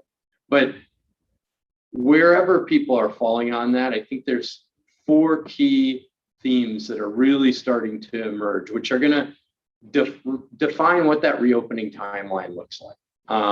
There is virtualization of work, and what's that going to look like in the long term. And then there is employee well-being and companies looking out for that responsibility that they have for their employees. Sustainability is becoming a really big part of our discussions with our customers. And then empowerment of travelers in a very different way than it has been before, making sure that employees are able to, make some of their own decisions as they go. So I think as we look at different markets and how that plays out, that's going to play a lot of it. But when we have talked to specifically even our meetings and events customers, which is an area, very, very much like what we're doing today, how is that going to play out in the future? Prior to the pandemic, when we talked to our customers around meetings and events, we had quoted them around saying it can take, 20 emails, 5 video conference calls to replace 1 hour of face-to-face. So with industries starting to look at what is a hybrid meeting potentially look like? How can we facilitate longer term, people being in person and people also being part of video conferencing? I think watching how those play out, seeing how all of you as technologists and business people are all able to bring this together is going to be really interesting. But I think, while I'd hedge my bets and I'm not going to name a specific sector, I truly believe once the floodgates open, the demand is going to be there. And we may not reach 2019 levels of business travel for a few years here, but I truly believe that we are right now at the trough, at the bottom, and things are going to start picking up. We're seeing those levels. Now, what do we see for the future? What could technology bring to bear when we're looking at business travel and that journey that business travelers and their employees are taking? I think attitudes towards travel and risk have changed, and maybe forever. It's at least for the next 2 to 3 years going to be a focus of travel managers in this industry. Companies' risk departments, their HR teams are going to be looking at rules and regulations in how governments are managing what's going on within countries, alongside with the traveler's confidence and what is their trust level. I think what's an allowable trip has shifted significantly. In the past, corporations focus on cost. What's the best value alternative? And that absolutely is going to be part of the equation. There is no doubt that that has to be part of how a corporation looks at it. But we truly think that traveler well-being is coming to the forefront. And in the short term and possibly for the long term, that's going to be one of the first and foremost things that are being looked at. Does an airline allow, what type of spacing on their planes? What kind of hygiene measures are in place by hotels? What are local infection rates? And how can we get that information in the traveler's hands so that they're making decisions that they're comfortable with? All of that, what as travel management companies and as you building new technologies are able to integrate into that booking process. That's going to be very important because a traveler's decision making now has more facets to it than it did in the past, or at least more weighting in certain areas when they think about that. Does a government think it's safe where I'm traveling to and from, and how do I feel about that? Do I feel like the value is there compared to the risk? All of those pieces will come into play. I think just as importantly, the person that you're going to meet on the other side, how do they feel? Today I'm sitting in my office in Minneapolis. A few months ago, I may not have been. That opens up business travel and makes people feel more comfortable that they can do that. So all of those pieces coming to place, companies like CWT, that's our job to make sure that the travelers are comfortable. We have professional travel counselors along with our technology that are able to guide travelers when they're planning out a journey, and all of that coming together is going to be very, very interesting as they go forward. I think that, companies, when they're choosing travel management companies, are going to be looking for that additional layer of how do you think about responsibility for the traveler? How do you think about safety? That's going to be important. There's companies that are starting to create red, amber, green lists for approval process, and pre-trip approval is becoming very important for companies. So all of that plays into how we can get this restarted. There is more than ever a need for real-time data, traveler tracking, and making sure that companies know where their travelers are in a world event. And that will, quite frankly, continue to live on much past this pandemic as well. When world events take place, we need to know where our employees are and how can we make sure that they're safe. So all of that becomes a very interesting proposition going forward. I think from a technology standpoint, data continues to come, I should say, to the forefront of how we look at this. Value for trip, real-time data, and making sure that data aggregation can come along with making sure that corporations make those right choices. Advances in the corporate booking technology, content aggregation, we've seen all of that from smaller scale companies, regional booking tools, global large TMCs. How can we make sure that we are, as an industry, bringing this forward? It's a extremely exciting time for working with groups like Plug and Play and the startups of what part can you play in that ecosystem? What are the new innovative ideas that you can bring to bear as we are looking forward? And innovation doesn't happen in one group. It doesn't happen because you have a title of innovation. It can come from many different places. And I think that's truly what's exciting about it. I think when we look forward to what's the future of digital health passports. So we've seen some starts and stops, and there's a lot of questions around what may that mean. But I think there's some very valid parts that will bring to bear in our industry going forward, and where technology can play a part in that. Digital identity is advanced along with the race to provide those health passes.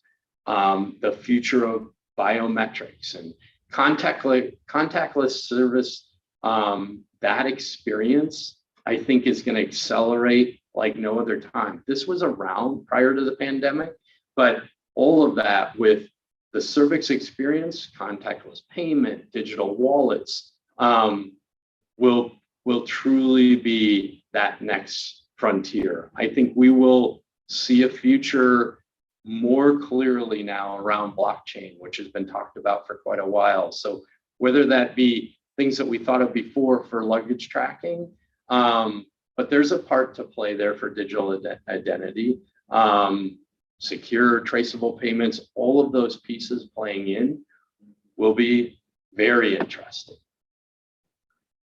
When we talk to our customers and when we see the future of CWT, we're starting to see a lot of news and how we can play a part around carbon reduction and sustainability initiatives. So sustainability aviation fuel is more of a focus now than it has been in the future. So we had the opportunity to announce and work with Delta Airlines on an agreement where Delta Airlines is purchasing enough sustainable aviation fuel to cover the projected fuel usage from all of CWT's travelers. Items like that are becoming important to our customers. They're important to travelers and employees. And I think we can use this opportunity to springboard things like that are very, very important for not only our travel industry, but our world around. That really becomes an interesting proposition when we look forward. Organizations, I think, truly are looking for this opportunity to make their travel programs more eco-friendly when they return to travel. They had a pause there in travel, which gave them an opportunity to look at what's important for them, what will be important for their employees, and potentially even stereotyping a little bit that the newer generation of employees that can attract and retain those employees for that company. Sustainability will absolutely be a clear and key part of that. So that, I would just suggest to you, the technology innovation around how that's going to be tracked is going to be an important area for people to work and look at. So I think, to sum it up, there are really kind of a few factors that I think are going to impact business travel going forward, and any technology innovation around that, any form of health issue, because travel is really a potent force in the emergence and spread of disease in geographic areas and populations. Ever since the migration of people happened, right? This has come to the forefront now, but I think where we can bring technology to bear to understand, track, and help assist in that area is going to be really important. Political shifts are going to be a key area because travel restrictions, border closures directly affect and that they truly impact and disrupt trade, freight, business travel, all of the supply of services. And the other piece that's becoming very important and something that is now being talked about more than ever is the traveling employee and their mental health and well-being. What part can all of us play in that? Stress levels now more than ever can be intensified during these times. What kind of support can we provide on the go? How can companies like CWT or companies like each of you, as you build things, connect people to the things around them when they're in times of need? How can we provide more information prior to someone traveling to make them feel more comfortable in that environment? All of those things to me are truly exciting new ways that we can improve the travel ecosystem and make journeys not just something to get through, but truly something to enjoy while you're doing it. So I would say I truly believe human connections, and more specifically relationships that are built on human interaction, help drive who we are and how we conduct business. I am really optimistic about the future of the travel industry. And I would say, as a technologist at heart, I'm excited to see what innovation grows from these challenging times. You know, necessity is the mother of invention, and all of you looking to make the future a better, more efficient, and more interactive place through what you build truly gets me excited about how we can bring things together, how we can bring people together, and the future that all of you can carve out in this industry. It's something truly to watch for and something I'm excited about.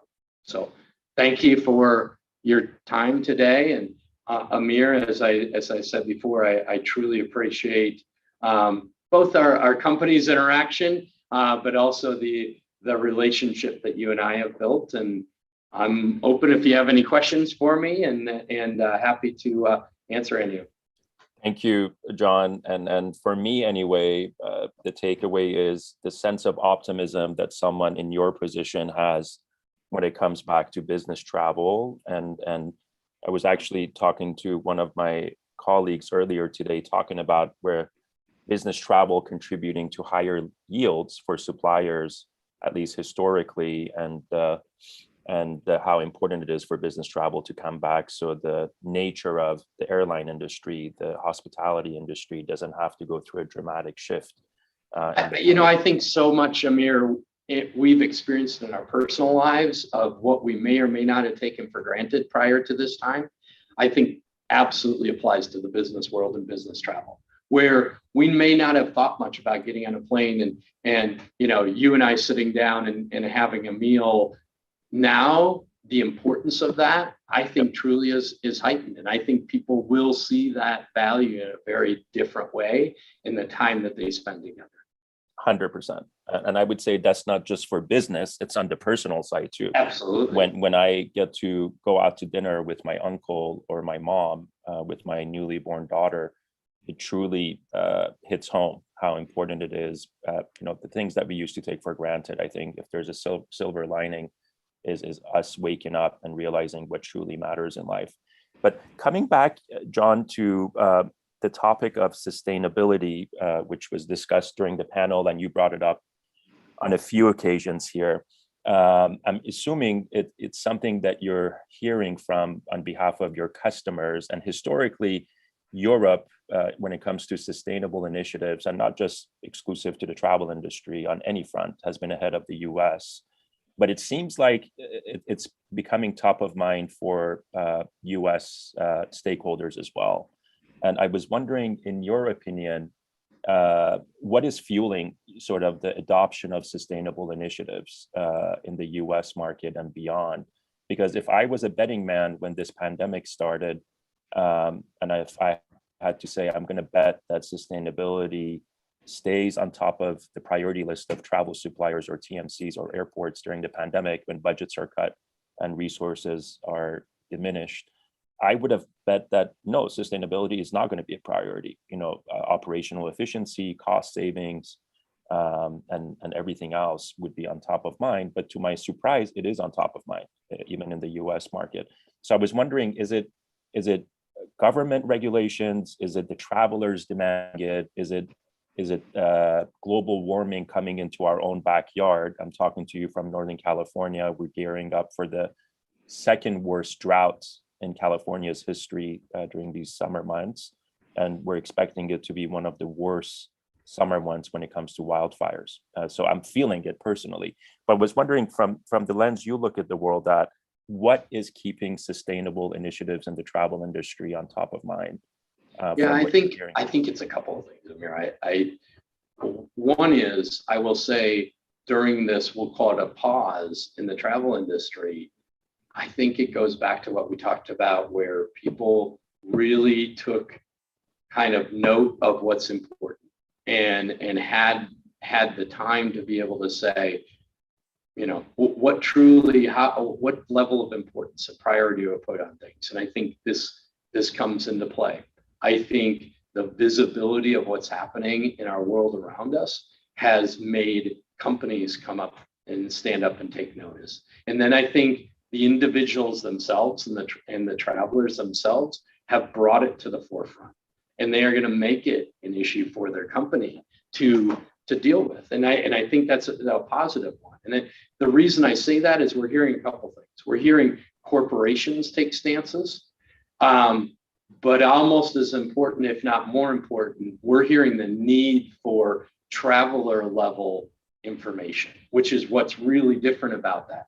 I want information prior to my trip, prior to booking, about what the carbon footprint is of this trip, or what type of impact will I have. And travelers getting that level of information will always drive kind of how the corporation has to react from that. But I think it truly is a joint effort between the companies and their employees. There's no doubt the governments are impacting it as well, but seeing almost that grassroots, I want the information prior to booking a trip or prior to travel about how I'm going to impact the world around me, I think brings it to a very different level. And I think that's important to people. Absolutely. I couldn't agree more, John. I wish we had a lot more time. I'm going to ask you one more question that I think would be interesting for the audience. And if you could stick around on the Attendify platform, if you have time to answer maybe some of the questions that were put into the activity stream. But I wanted to go back to the real-time information and access to data. I know you guys did some kind of a collaboration with a portfolio company of ours called Sherpa. And Sherpa was traditionally in the e-visa arena. They provided e-visas for about 70 plus countries. During the pandemic, they pivoted and they came up with real-time data on travel restrictions and risks for travelers. And you guys work with them.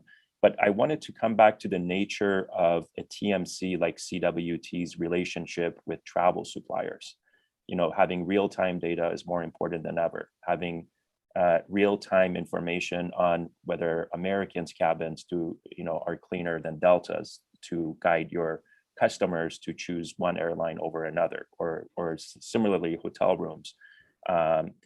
Has the nature of your relationship meaning CWT with the travel suppliers changed because of this pandemic? Would you say you guys have a closer relationship in order to pass information back and forth, a more distant relationship for whatever reason?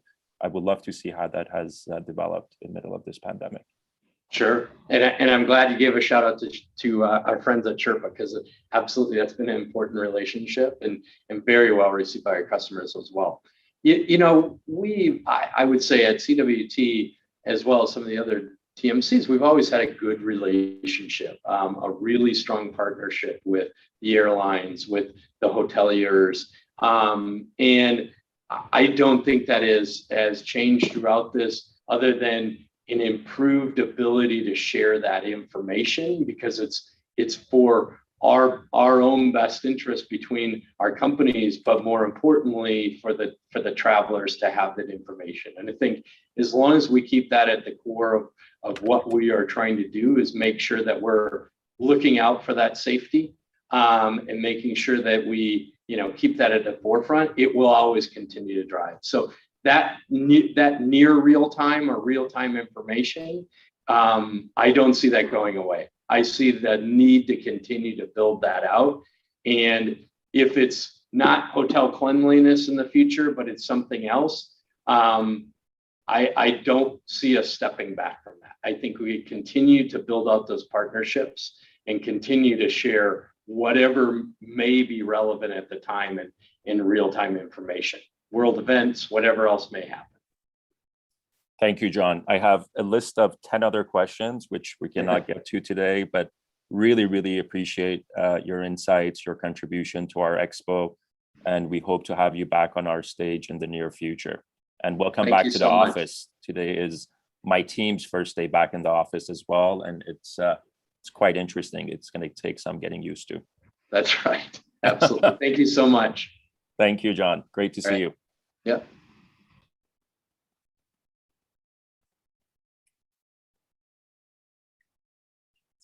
Well, welcome back, everyone. I'm sure you find the keynote as thought-provoking and somehow hopeful as we did. So now we're back and we are happy that you can meet our remaining batch 11 and feature startups. We're going to start with Payparc with Pelant Taspinar, its co-founder. Welcome, Pelant. Hello, everyone. My name is Tylan, and I'm the founder of Payparc, an online platform helping travel companies to automate their payments flow. Today, thanks to API integration between travel companies, the booking confirmations flow within milliseconds. However, the payments for these bookings do not work in parallel with the same efficiency. Therefore, we created the tools for the travel industry to make the most of the recent fintech developments and achieve a seamless payment experience while minimizing risk.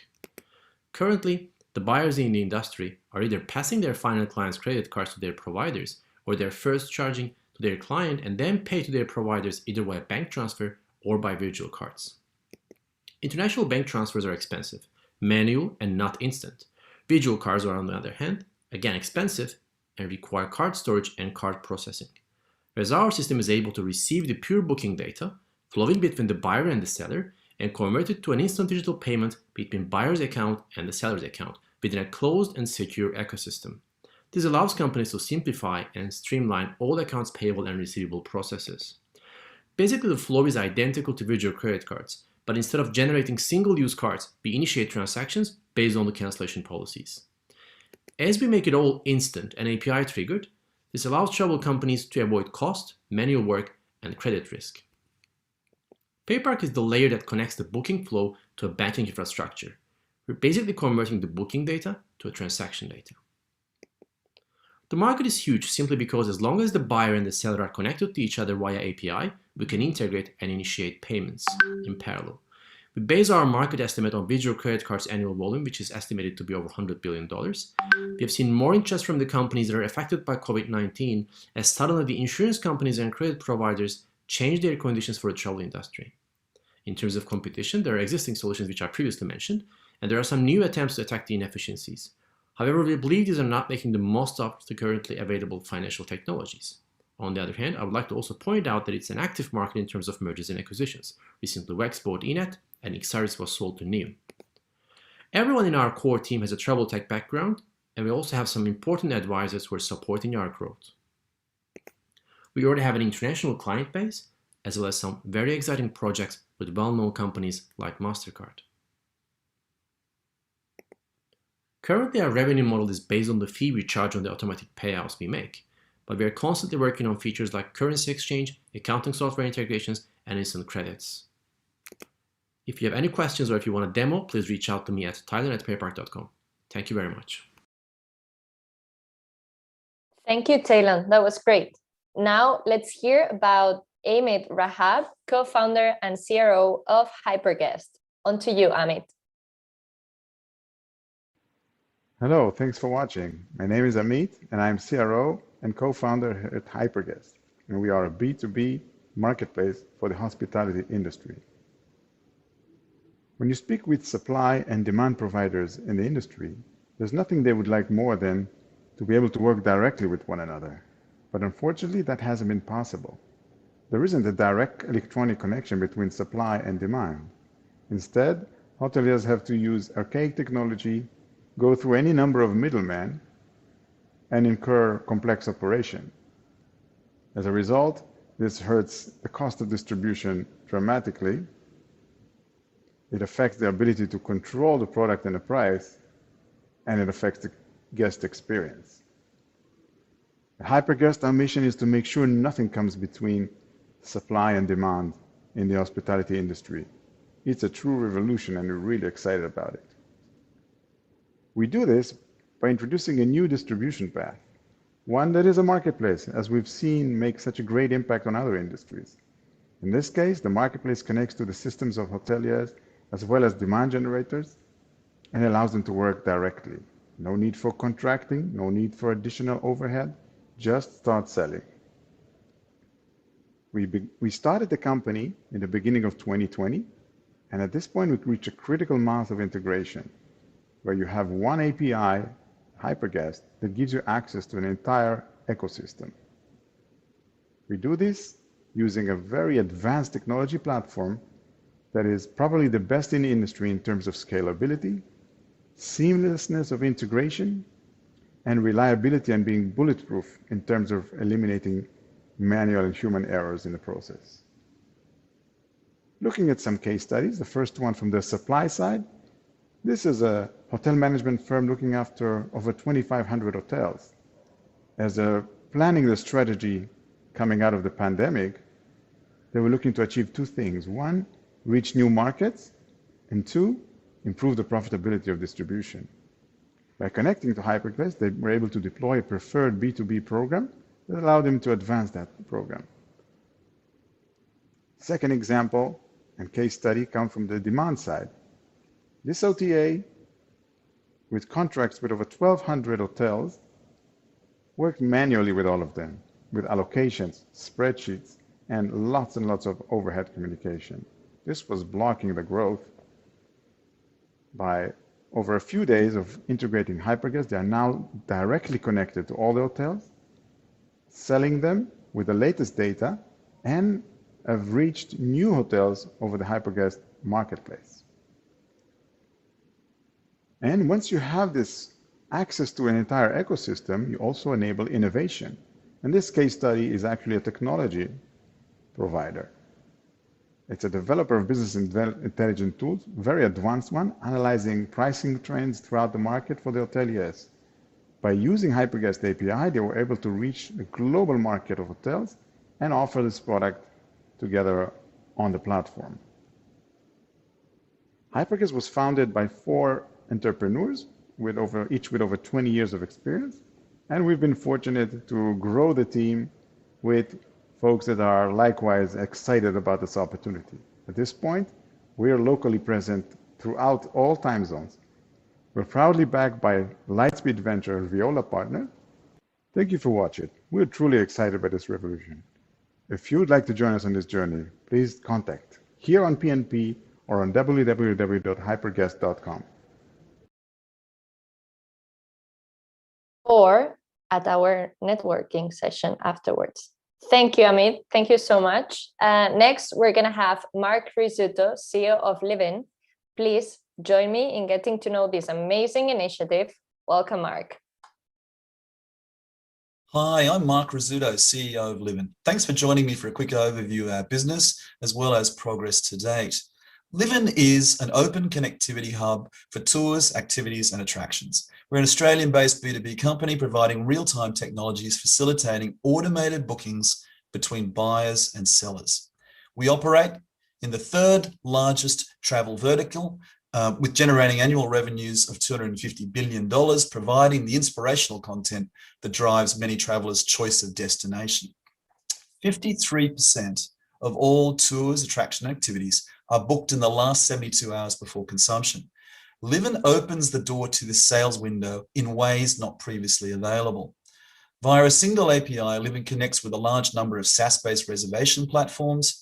Each one of these hosts hundreds, in some cases thousands, of product suppliers. Our expansive global connectivity provides seamless access to this content, enabling our distribution partners to better monetize pre-travel sales opportunity as well as in-destination sales. We don't just access data, we also curate and enrich it, carefully grooming it for multiple distribution channels. For example, Before Livn, Flight Centre would book this content through email, through travel trade portals, through phone, dog and pony stuff. But by integrating Livn's API with their internal systems, Flight Centre have real-time access to their suppliers while still being able to use their existing commercial rates with those partners. All of these products are fully integrated with their various points of online and offline traveller interaction. Livn have three primary market models. The first is API direct, a la Flight Centre, where we secure a small transaction fee between parties who have existing commercial relationships but need booking automation. The second model is API wholesale, where we act as the wholesaler for a standing suite of global product fully maintained by us. And lastly, a subscription platform that comprises of channel and other marketplace services between buyers and sellers. We have launched this model in June, coinciding with our new relationship with Google. Livn's financial model up until now has been solely based on our technical facilitation of a booking. In signing a global deal with Google as their official connectivity partner, the quality and breadth of our data has been endorsed, whilst we are providing an invaluable service to product suppliers in helping them maximize their channel sales within the Google universe. In year ending 20, our total annual sales or revenue was $2.4 million. In calendar 21, we are currently transacting at $1.5 million a month, and that's before any Google subscription revenues come into play. I'm super privileged to be working with a close-knit team of extremely talented professionals with vastly deep domain knowledge. Hope you have a feel for the enthusiasm and the momentum. We are Livn. Thank you. Thank you, Mark, and thank you for joining us today. That was great. The following presentation will be of Alex Jara, co-founder and CEO of Livn. Alex, ready when you are. Hi, I'm Alex, founder and CEO of Livn. What do? We build software to generate savings and create new revenue streams for travel companies. Our clients are mainly TMCs and OTAs, and we're proud to say that so far we have a 100% retention rate. The main reason for this, besides delivering results and being integrated with all of the GDS and settlement systems, is our pay-for-success business model, with zero setup fees and zero maintenance fees. This means we only charge a fraction of the savings that we generate. Let me share with you a couple of our recent milestones.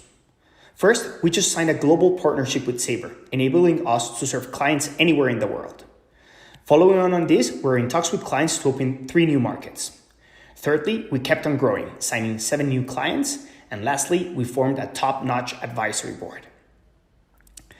The pain is real. Every year, 21,000 man-years are spent manually refunding tickets. Why is that? Well, because refunding or changing a ticket is a highly inefficient and labor-intensive process. This, together with travelers demanding fast and efficient solutions, create an undesired outcome, with pressured service providers and unhappy customers. No more pain. Leveraging APIs, natural language processing, and expert systems, we have automated refunds. Instead of going through the specifics on how it works, I'm going to share with you 2 case studies that capture our impact. In this case study, we're able to serve 15,000 customers in 2 days instead of 5 months. The story is as follows. The pandemic triggered a tsunami of refunds, and our client, the TMC, needed to refund 15,000 tickets. Their plan was to hire 12 people to process them over 5 months. We processed all of the refunds in 2 days. And today, we're happy to share that all of the refunds go through Livn. Let's see another case study. In this case, we generated $1 million in incremental revenue and achieved a 90% staff reduction. The TMC had a dedicated team of 8 people refunding unused tickets. We ran a pilot on the tickets that their team left and generated 3 times more. The next month, the TMC reduced that team to half an employee, and today, Livn generates $1 million in incremental revenue each year for that client. This is just the beginning. We have automated refunds. We are automating ticket changes, and we're here to automate travel. We're going global. If you're a TMC listening to this, we're going to help you automate your operation and increase your margins in every market. If you're an airline listening to this, We're going to help you automate your post-sale service and improve your traveler's experience. We're Deal Engine. Join us. Thank you. Thank you. Great work, Alex. Yeah. Now, get ready to hear about Zytlyn, one of the first investments carried out by Travel and Hospitality Ventures team. So please welcome Houman Gourdazi, Zytlyn's CEO. Hi. Understanding historical intentions and willingness to pay of customers is helpful if you want to maximize revenues, but the big impact is in anticipating and accurately predicting intent and willingness to pay. That's where the needle will move significantly. Doing that is very tough because you need a lot of data, you need a lot of cloud infrastructure and computational resources, and you need a lot of AI modelers, scientific and industry expertise. We felt this pain as a customer and decided to build a solution for it. My name is Houman. I'm the CEO of Zytlyn Technologies, a data analytics and AI company, giving customers the ability to optimize critical decisions through predictive insights. Airlines, airports, travel agencies, and many others in travel face challenges with predicting intent, demand, and willingness to pay. Research shows that lack of predictive insights means an average of 10% revenues is left on the table. And the pandemic has only worsened this problem, making predictive analytics very challenging. We're a team of hardcore scientists, engineers, and industry experts with a mission to have a major positive impact across travel, backed by leading venture capital firms like Plug and Play Ventures, Century Oak, Geneva Foundation for Technological Innovation, and strategic advisors from the industry. We are well equipped to delight our customers with our solution. Zytlyn's data and prediction platform is fed with a wide range of real-time big data feeds through our data partners, making us one of the world's largest big data players in travel. Our platform processes and transforms the various disparate signals and uses machine learning models to generate real-time actionable predictive insights, giving our customers the ability to optimize critical decisions for analysts, managers, executives, as well as integrated in automated workflows. Here is a peek into our demand forecasting prediction as a service, where we are disrupting how predictions are done, with predictive metadata accompanying the predictions to ensure unparalleled accuracy and quantified uncertainty and risk management. We worry about all the complications behind the scene, delivering hyper-accurate catalog of predictive offerings, ranging from demand, price, revenues, to passenger volumes. Our patent-pending technologies, together with a wide range of growing data partners, puts us in a very unique position, allowing us to offer predictive insights with exceptional accuracies and predictive metadata not available anywhere else. Things only seem random if you don't see the full picture and understand how everything is correlated. Thanks a lot. Be honest, you are very impressed, right? We also were when we got to know Zytlyn. Okay, up next is our very own Beyond Pricing, presented by David Kelso. This is a portfolio company that was part of our Batch 2 program and just raised 42 million Series A back in 2019. So on to you, David. Hi there, my name's David. I'm the founder and CTO of Beyond, and I'm here today to tell you a little bit about us. We were funded by Plug and Play back in 2015 when we were Beyond Pricing. And back then we started as an automated dynamic pricing solution for short-term rentals. So the idea was users would connect their Airbnb accounts, we'd log in as them and set the perfect price to help them maximize their revenue. So we originally started in, just with individual Airbnb hosts, but in 2016 we realized there's a really big opportunity in catering to the larger managers, and started targeting the 20 to 500 listing range of property managers. So we expanded our product to really cover those use cases and integrated with all the systems we needed to. And today we have customers managing thousands of listings. To give you an idea of what we do, this is a customer's prices before they use Beyond. You can see there's a concept of some seasonality and some event-based pricing, but here's what it looks like when they get up and running. There's a lot more variation here than a human could do. And not only that, we're able to react much faster than a human could. When things like COVID happen, we can change our prices and adapt quickly and help make sure that, not only do we help our customers capture upside when times are good, but then when things like COVID happen, we can make sure that they're adapting quickly. So our customers see a real impact with this. They end up with higher occupancy rates, they end up with higher ADRs, and they increase their revenue as a result. And with results like that, you get happy customers. So we also staff a large support and customer success team, and that combined with a great product, really helps us make a big impact on the lives and businesses of our customers. So it seems obvious in hindsight, but when we started in 2013, there was doubts about the size of the short-term rental industry. So today, somewhere between 84 and 115 billion. Not only that, it's growing rapidly. So last year is obviously a blip. So these numbers are from 2019, but you can see, the growth in travel is really concentrated in short-term rentals. So it's a great market to be a leader in. Not only that, the shape of the pandemic has fundamentally shifted the perception of short-term rentals, especially with older guests. So, I really expect to see a lot of growth in the future as well.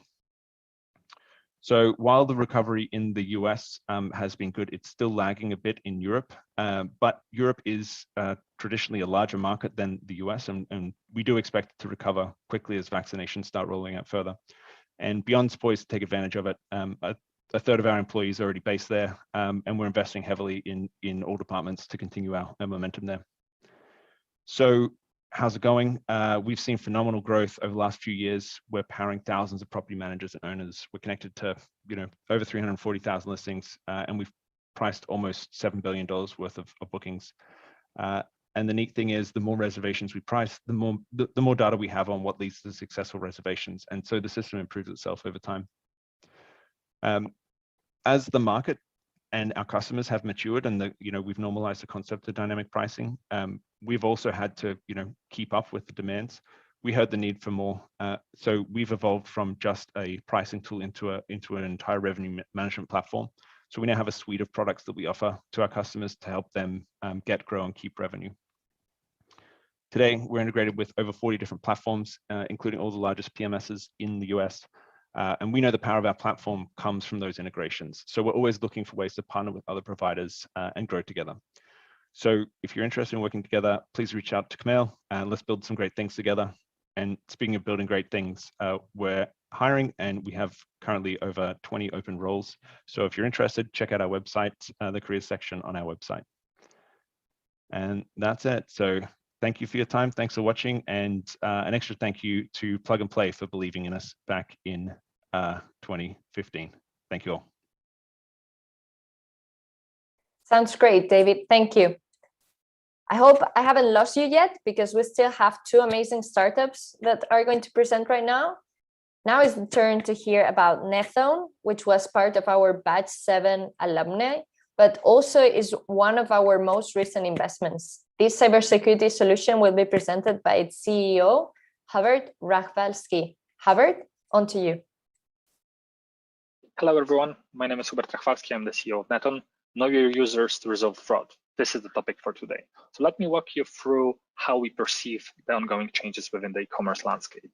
So first of all, we are seeing a lot of competition among merchants in terms of the offer, availability, prices, time to deliveries. In essence, users are tending to choose which shop to use based on the convenience. So in essence, we can be describing this phenomenon as a lowering switching costs that are pushing more and more platforms to work on their user experience. On the other hand, since more and more money is being transferred and transacted over the internet, there is a higher incentive for fraudsters. More risks mean that more players are investing in cybersecurity, so it's more difficult to fraud. So that boosts the innovation on the fraudster end. So in essence, we are seeing growing sophistication of online fraud over time. And if you put both of these situations together, there is an interesting shift happening within how e-commerce related fraud being done. Since more and more users are willing to or are expecting to be able to shop quicker, they like to store their credentials within the platform. And then since they control the access to the platform account, this creates a big shift between between who is protecting what.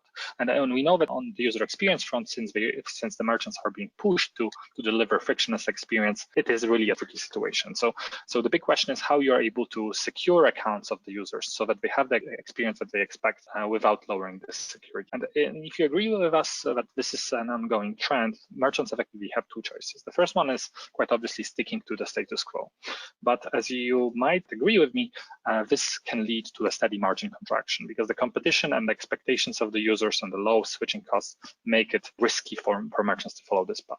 Fortunately, merchants also have the second choice. They are able to embrace this structural change, this shift. In this case, we believe and we have been seeing that the platforms are able to enjoy skyrocketing user retention. And there are several platforms that are actually following this path. So let me walk you through an example. And you are able to imagine a world in which, from a merchant perspective, all the end users would be having convenient, uninterrupted access to all the goods and services.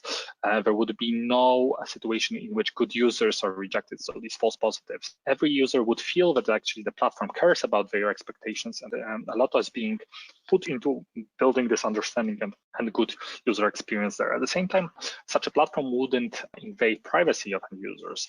And this is very important so that they feel that they are not asked questions that shouldn't be asked. Same time, it is important to make sure that the right payment methods are being offered to all the players out there so that they are able to conveniently shop and finance their shopping behavior the way they want. At the same time, you need to make sure that all the data that is being processed throughout the platform is stored securely, because trust is very important here. So in brick and mortar reality, we do have such an offering, but it was unfortunately available to the very few. Thanks to the internet, we are really able to build such a user experience, make sure it's safe and bring it to the masses, which is really in line with the embrace the change strategy here. And that's exactly what we are doing. We are effectively allowing commerce platforms to understand deeply every single user session. We are doing to do this based on the behavior. And as you see, approximately 90% of account takeover cases are being stopped, thanks to the fact that we deeply understand how user is typing on the keyboard, how do they use the mouse, in terms of mobile devices, what is happening with the touchscreen, gyroscope, and so on. But this is not enough. We've been working hard to actually empower or build an even stronger solution. And even if we are able to quickly recognize the user based on the behavior, as you see, within 5 user sessions, it's enough to have this strong grip on recognizing the user with dealing with sophisticated cyber threats. Very importantly, most of our clients are working globally, and we have been we have been able to support them in their growing operations all around the world. As you see, resolving fraud has a new meaning in this very quickly changing world. It's not only about resolving the financial problem, it is actually about allowing e-commerce platforms to flourish given the structural changes we are seeing. Thank you very much. These are my contact details. I would be happy to hear back from you. I'm sure you will, Hubert. It was great. I mean, it's a very relevant solution right now, and I'm sure it's going to be a relevant solution in years to come. So, last but not least, Matt Williamson will present our feature startup, Duffel. The floor is yours, Matt. Good morning, good afternoon to everyone at Plug and Play. My name is Matt Williamson. I look after business development here at Duffel. Today, I'm going to talk about what Duffel is, the problems we're solving, how we're solving those problems, and some of the customers we're working with today. First, what is Duffel? So Duffel is a toolkit for the travel industry. We want to make selling flights as easy and as seamless as possible. And we do this by connecting to the airline directly, bypassing traditional content sources and producing a single standard API, which any business can sign up to, connect, and start selling flights in a matter of minutes. Now, when selling flights today, you're typically met with 3 barriers to entry: technical, regulatory, and commercial. And I'll take you through each of these. First, technical. Now, when working with traditional content providers, you're met with outdated API standards. As a travel seller, you're prevented from merchandising effectively, so selling bags, seats, and other extras, and also automating aspects of post-ticket servicing. Now, it's also quite a poor developer experience with minimal support and gated API documentation. So what do I mean when I say we're building a toolkit for the travel industry? Well, at Duffel, we want to make travel programmable. We're working towards a state of end-to-end automation. That means building out APIs for things like cancellations, refunds, ticket changes, and also deploying things like webhooks for schedule changes. We also want to make it really easy for travel sellers to merchandise, which is why we're building things like widgets for seat maps, which can be integrated in a plug-and-play fashion. Equally, we want to make it really, really easy for any travel seller to accept payments, which is why we're developing and deploying the Duffel Payments API in the near future. The second barrier to entry is regulatory. Now, when starting a travel agent, you have to be IATA accredited, ARC accredited in the US, and sometimes you have to deal with the local licensing. Now, forget the costs. This can take a long time to kind of get through the process. And that's not to mention getting ticketing authority from each airline you want to sell content for, which obviously reduces your time to market. Now, taking a step back and thinking about how Duffel solves this problem, well, we offer two modes of content. Mode one would be our aggregator mode, what we call BYO, bring your own IATA, where we are simply the technology provider. You bring your own IATA or ARC accreditation, you take care of financial guarantees, agreements with airlines, so on and so forth. The second mode of content is what we call Duffel content, whereby you can use our ARC accreditation or our IATA accreditation. We'll take care of the financial guarantees, agreements with airlines, we'll even serve as the ticket 24/7. Now, the last barrier to entry is commercial. So when working with traditional content providers, you're met with large upfront costs, not to mention the really limited opportunity to maximize revenue output by selling extras. Now, at Duffel, you can sign up in a matter of minutes with no upfront costs for free and access our production environment. Now, we call this our self-serve platform, self-serve API. We can go onto our website and check out for yourself today. To give you an idea, some of the customers we've worked with globally, well, it's not just limited to traditional travel sellers. Of course, we work with OTAs, TMCs, tour operators, but we also work with things like marketplaces and banks, which are really excited to explore further in the future. On that note, I want to say thank you to everyone at Plug and Play and everyone in the audience today. And if you want to contact me, you can reach me at matt@duffel.com. Amazing, Matt. So this is a wrap. You heard about our Batch 11 and feature startups. We hope this session was as engaging and inspiring as it was for us to get to know them and work with these amazing teams this past months. And now let's get on with the announcement of the awards. Jordan, the floor is yours. Thanks, Paula, and thanks to all the startups that presented today. At the end of every batch, based on engagements and willingness to engage with startups in our ecosystem, we present a Corporate Innovation Award. And this particular partner, we've made over 46 startup introductions. They have a collaboration with Occasion Genius in the US, and they acquired and rolled out weekends.com. I'm proud to announce the winner of the 2021 Batch 11 Corporate Innovation Award, Trivago. Congratulations. Allow me to introduce David Pinto, who leads strategy and corporate development at Trivago. Hi, Jordan. Yeah, thank you very much for, hi, everyone. So thank you very much for this innovation award. So on behalf of Trivago, we are very pleased to be receiving this award. And I think you mentioned you have 40 plus corporations, or at least interaction with startups in your network. And I think that reflects the value of the suggestion you've been making in the past months, in the past couple of years, actually.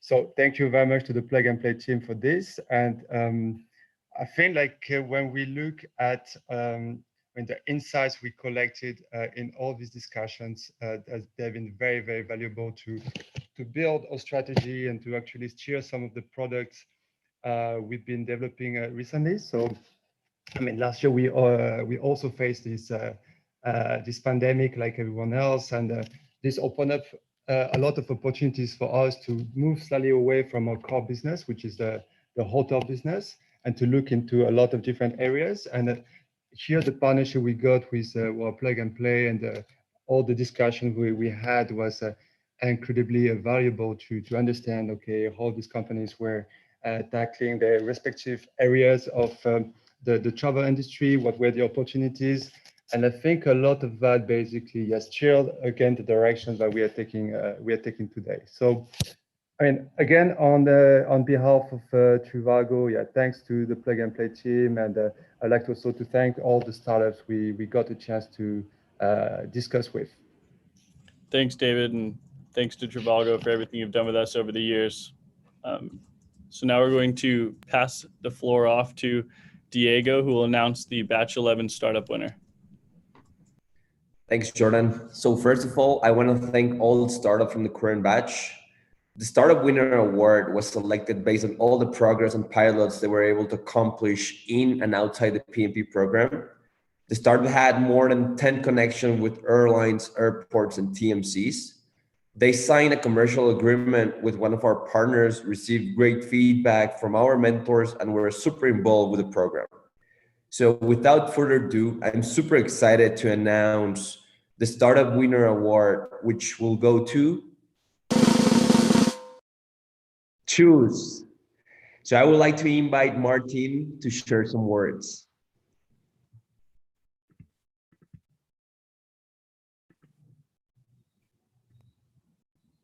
Martin, are you here? Yes, I'm here. I'm trying just to put the video on. Thank you so much, Diego. We're really excited and honored about this award, and especially because we've been in a batch with so many amazing companies. So thank you so much, Plug and Play, and thank you for holding up with me, who've been sort of on another time zone in Norway, stuck on a home office with 3 kids at home. And you made the everything work seamlessly fine. So thank you so much for all the connections and everything you've done for us. Also thank all the mentors and all the partners. We had some great dialogues, and also super excited about the opportunities and the partnerships that have evolved from this.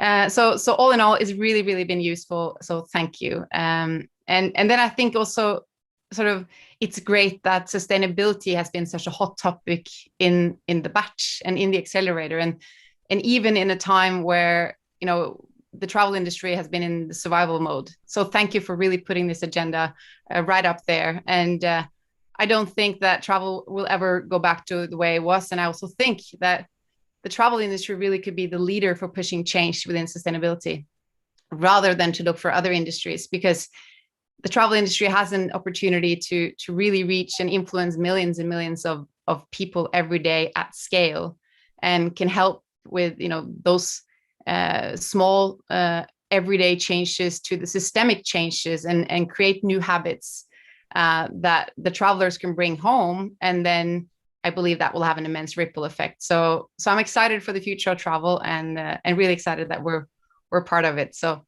thanks again. I couldn't agree more with you, Martin, and I really appreciate your, like, the whole progress you had and the involvement you had to the program. It was a pleasure working with you, and congrats. Thank you so much.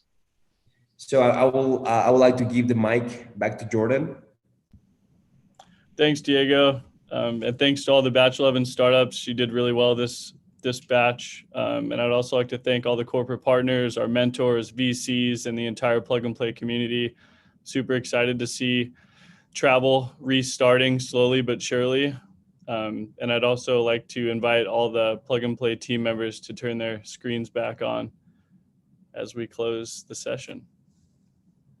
And I can't wait to see you all in person. Hopefully in late Q3 or Q4 this year, we can start hosting in-person events again. But thank you so much, and I hope you all have a great evening or day. Thank you, everybody. Till next time. Have a great rest of your day, and please join us for the networking session on Attendify. Thank you for joining us today.